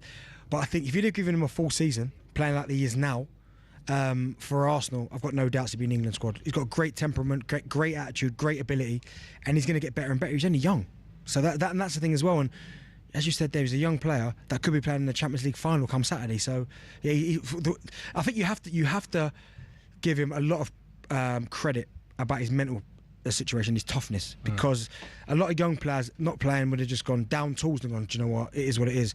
Not him. And that's actually got to be Arteta a bit as well, hasn't it? Yeah. He'd have kept him in that fold. He'd have kept telling them he was part of the future. Let's talk a bit about that team selection then for Saturday. Would you start him in the middle, firstly? Yeah, I would. 100% I would. I know it's a big game, but this lad's already shown, regardless what position you play him in, for England at left-back, scoring his debut, being brilliant. I remember him playing in the Champions League against Real Madrid. I know it was at left-back again, brilliant. Whatever kind of obstacle or kind of challenge you put ahead of him, he doesn't shrink. And I think other players, more experienced than him, have shown this season a little bit of vulnerability. And I really like Zubimendi, but there's been times this season where he's looked a little bit nervous, he's made mistakes, he's given the ball away, and he's like almost panic mode. Lewis Skelly hasn't got that. Maybe it's that young energy that he's got. But for me, surely, the way he's played the last month or so of the season, when we really needed performances, I'll start him. Who starts at number 9 then for Darren Bent on Saturday, Champions League final? Who starts up front for Arsenal? Kai Havertz. Really? Yeah. Do you know why? Why? The reason why I say that is that you bring Gyökeres on is because I think for Kai Havertz, and against a side like PSG, I'd expect to dominate possession, have loads of the ball. When you win the ball back and it goes up to the striker, he's got to be able to hold it. He's got to be able to bring others into play. That's not Gyökeres' strengths. His is running in behind, being a battering around, getting his body in. Kai Havertz is the silky one, can bring the ball down, can mix it a little bit, little touches, link play. I would probably opt to start with Kai Havertz, I think. They're going to win it? 2-1. Gabriel header, winner. Seen it. I think they might do well from set pieces. Yeah, 2-1. Gabriel, I've seen it. That keeper, Sofanov, yeah. He's a good keeper. I think he gets a bit of a bad press. But from set pieces, not great. And who's the best team? Yeah, but at the end of the day, it's one of those. How do you stop Kvaratskhelia, Dembele, and Doué, or Barcola, or Vitinha, or Mendy, or Hakimi, who just nails back? Yeah, you sure they're going to win it? Yeah. Benny, it's been an absolute pleasure, mate. Really enjoyed today. You're not full time now? Yeah. Well, I mean, it's up to you, really, mate. Listen. You enjoy the last 20 minutes? If there's a petition, you're in it. You're in. We need Goldstein to win tonight. Win the pool. Yeah, but you got. Then I'll be world number 3 then. Yeah, but if he wins, imagine how long we're going to be talking about that. He's still talking about goal of the century. When was that? 5 years ago. 4 years ago, wasn't it? Something like that. We will, of course, be back at Soccer Aid training for day 2 tomorrow, joined by so many more big names from 4 o'clock, while on Sunday we'll be live from the London Stadium with live commentary of the match itself. There are tickets still available, by the way, if you are around. www.socceraid.org.uk/tickets. Don't forget, over on the talkSPORT YouTube channel at 7:30, you can see Andy Goldstein blow it. In action in the UK Pool Open. But coming up next here on talkSPORT, Ian Danter brings you live commentary of the Premier League darts final from the O2. Until tomorrow. Don't say the last line, please. I'm not going to say it. Good.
Piers Morgan has pushed back at fans who claimed that he shouldn't have been on the pitch at Palace on Sunday celebrating the title win with the players. Morgan and his sons Bertie, Stanley and Spencer were all on the pitch alongside fellow celebrity Gunners, actor Jake Wood and comedian Jack Whitehall.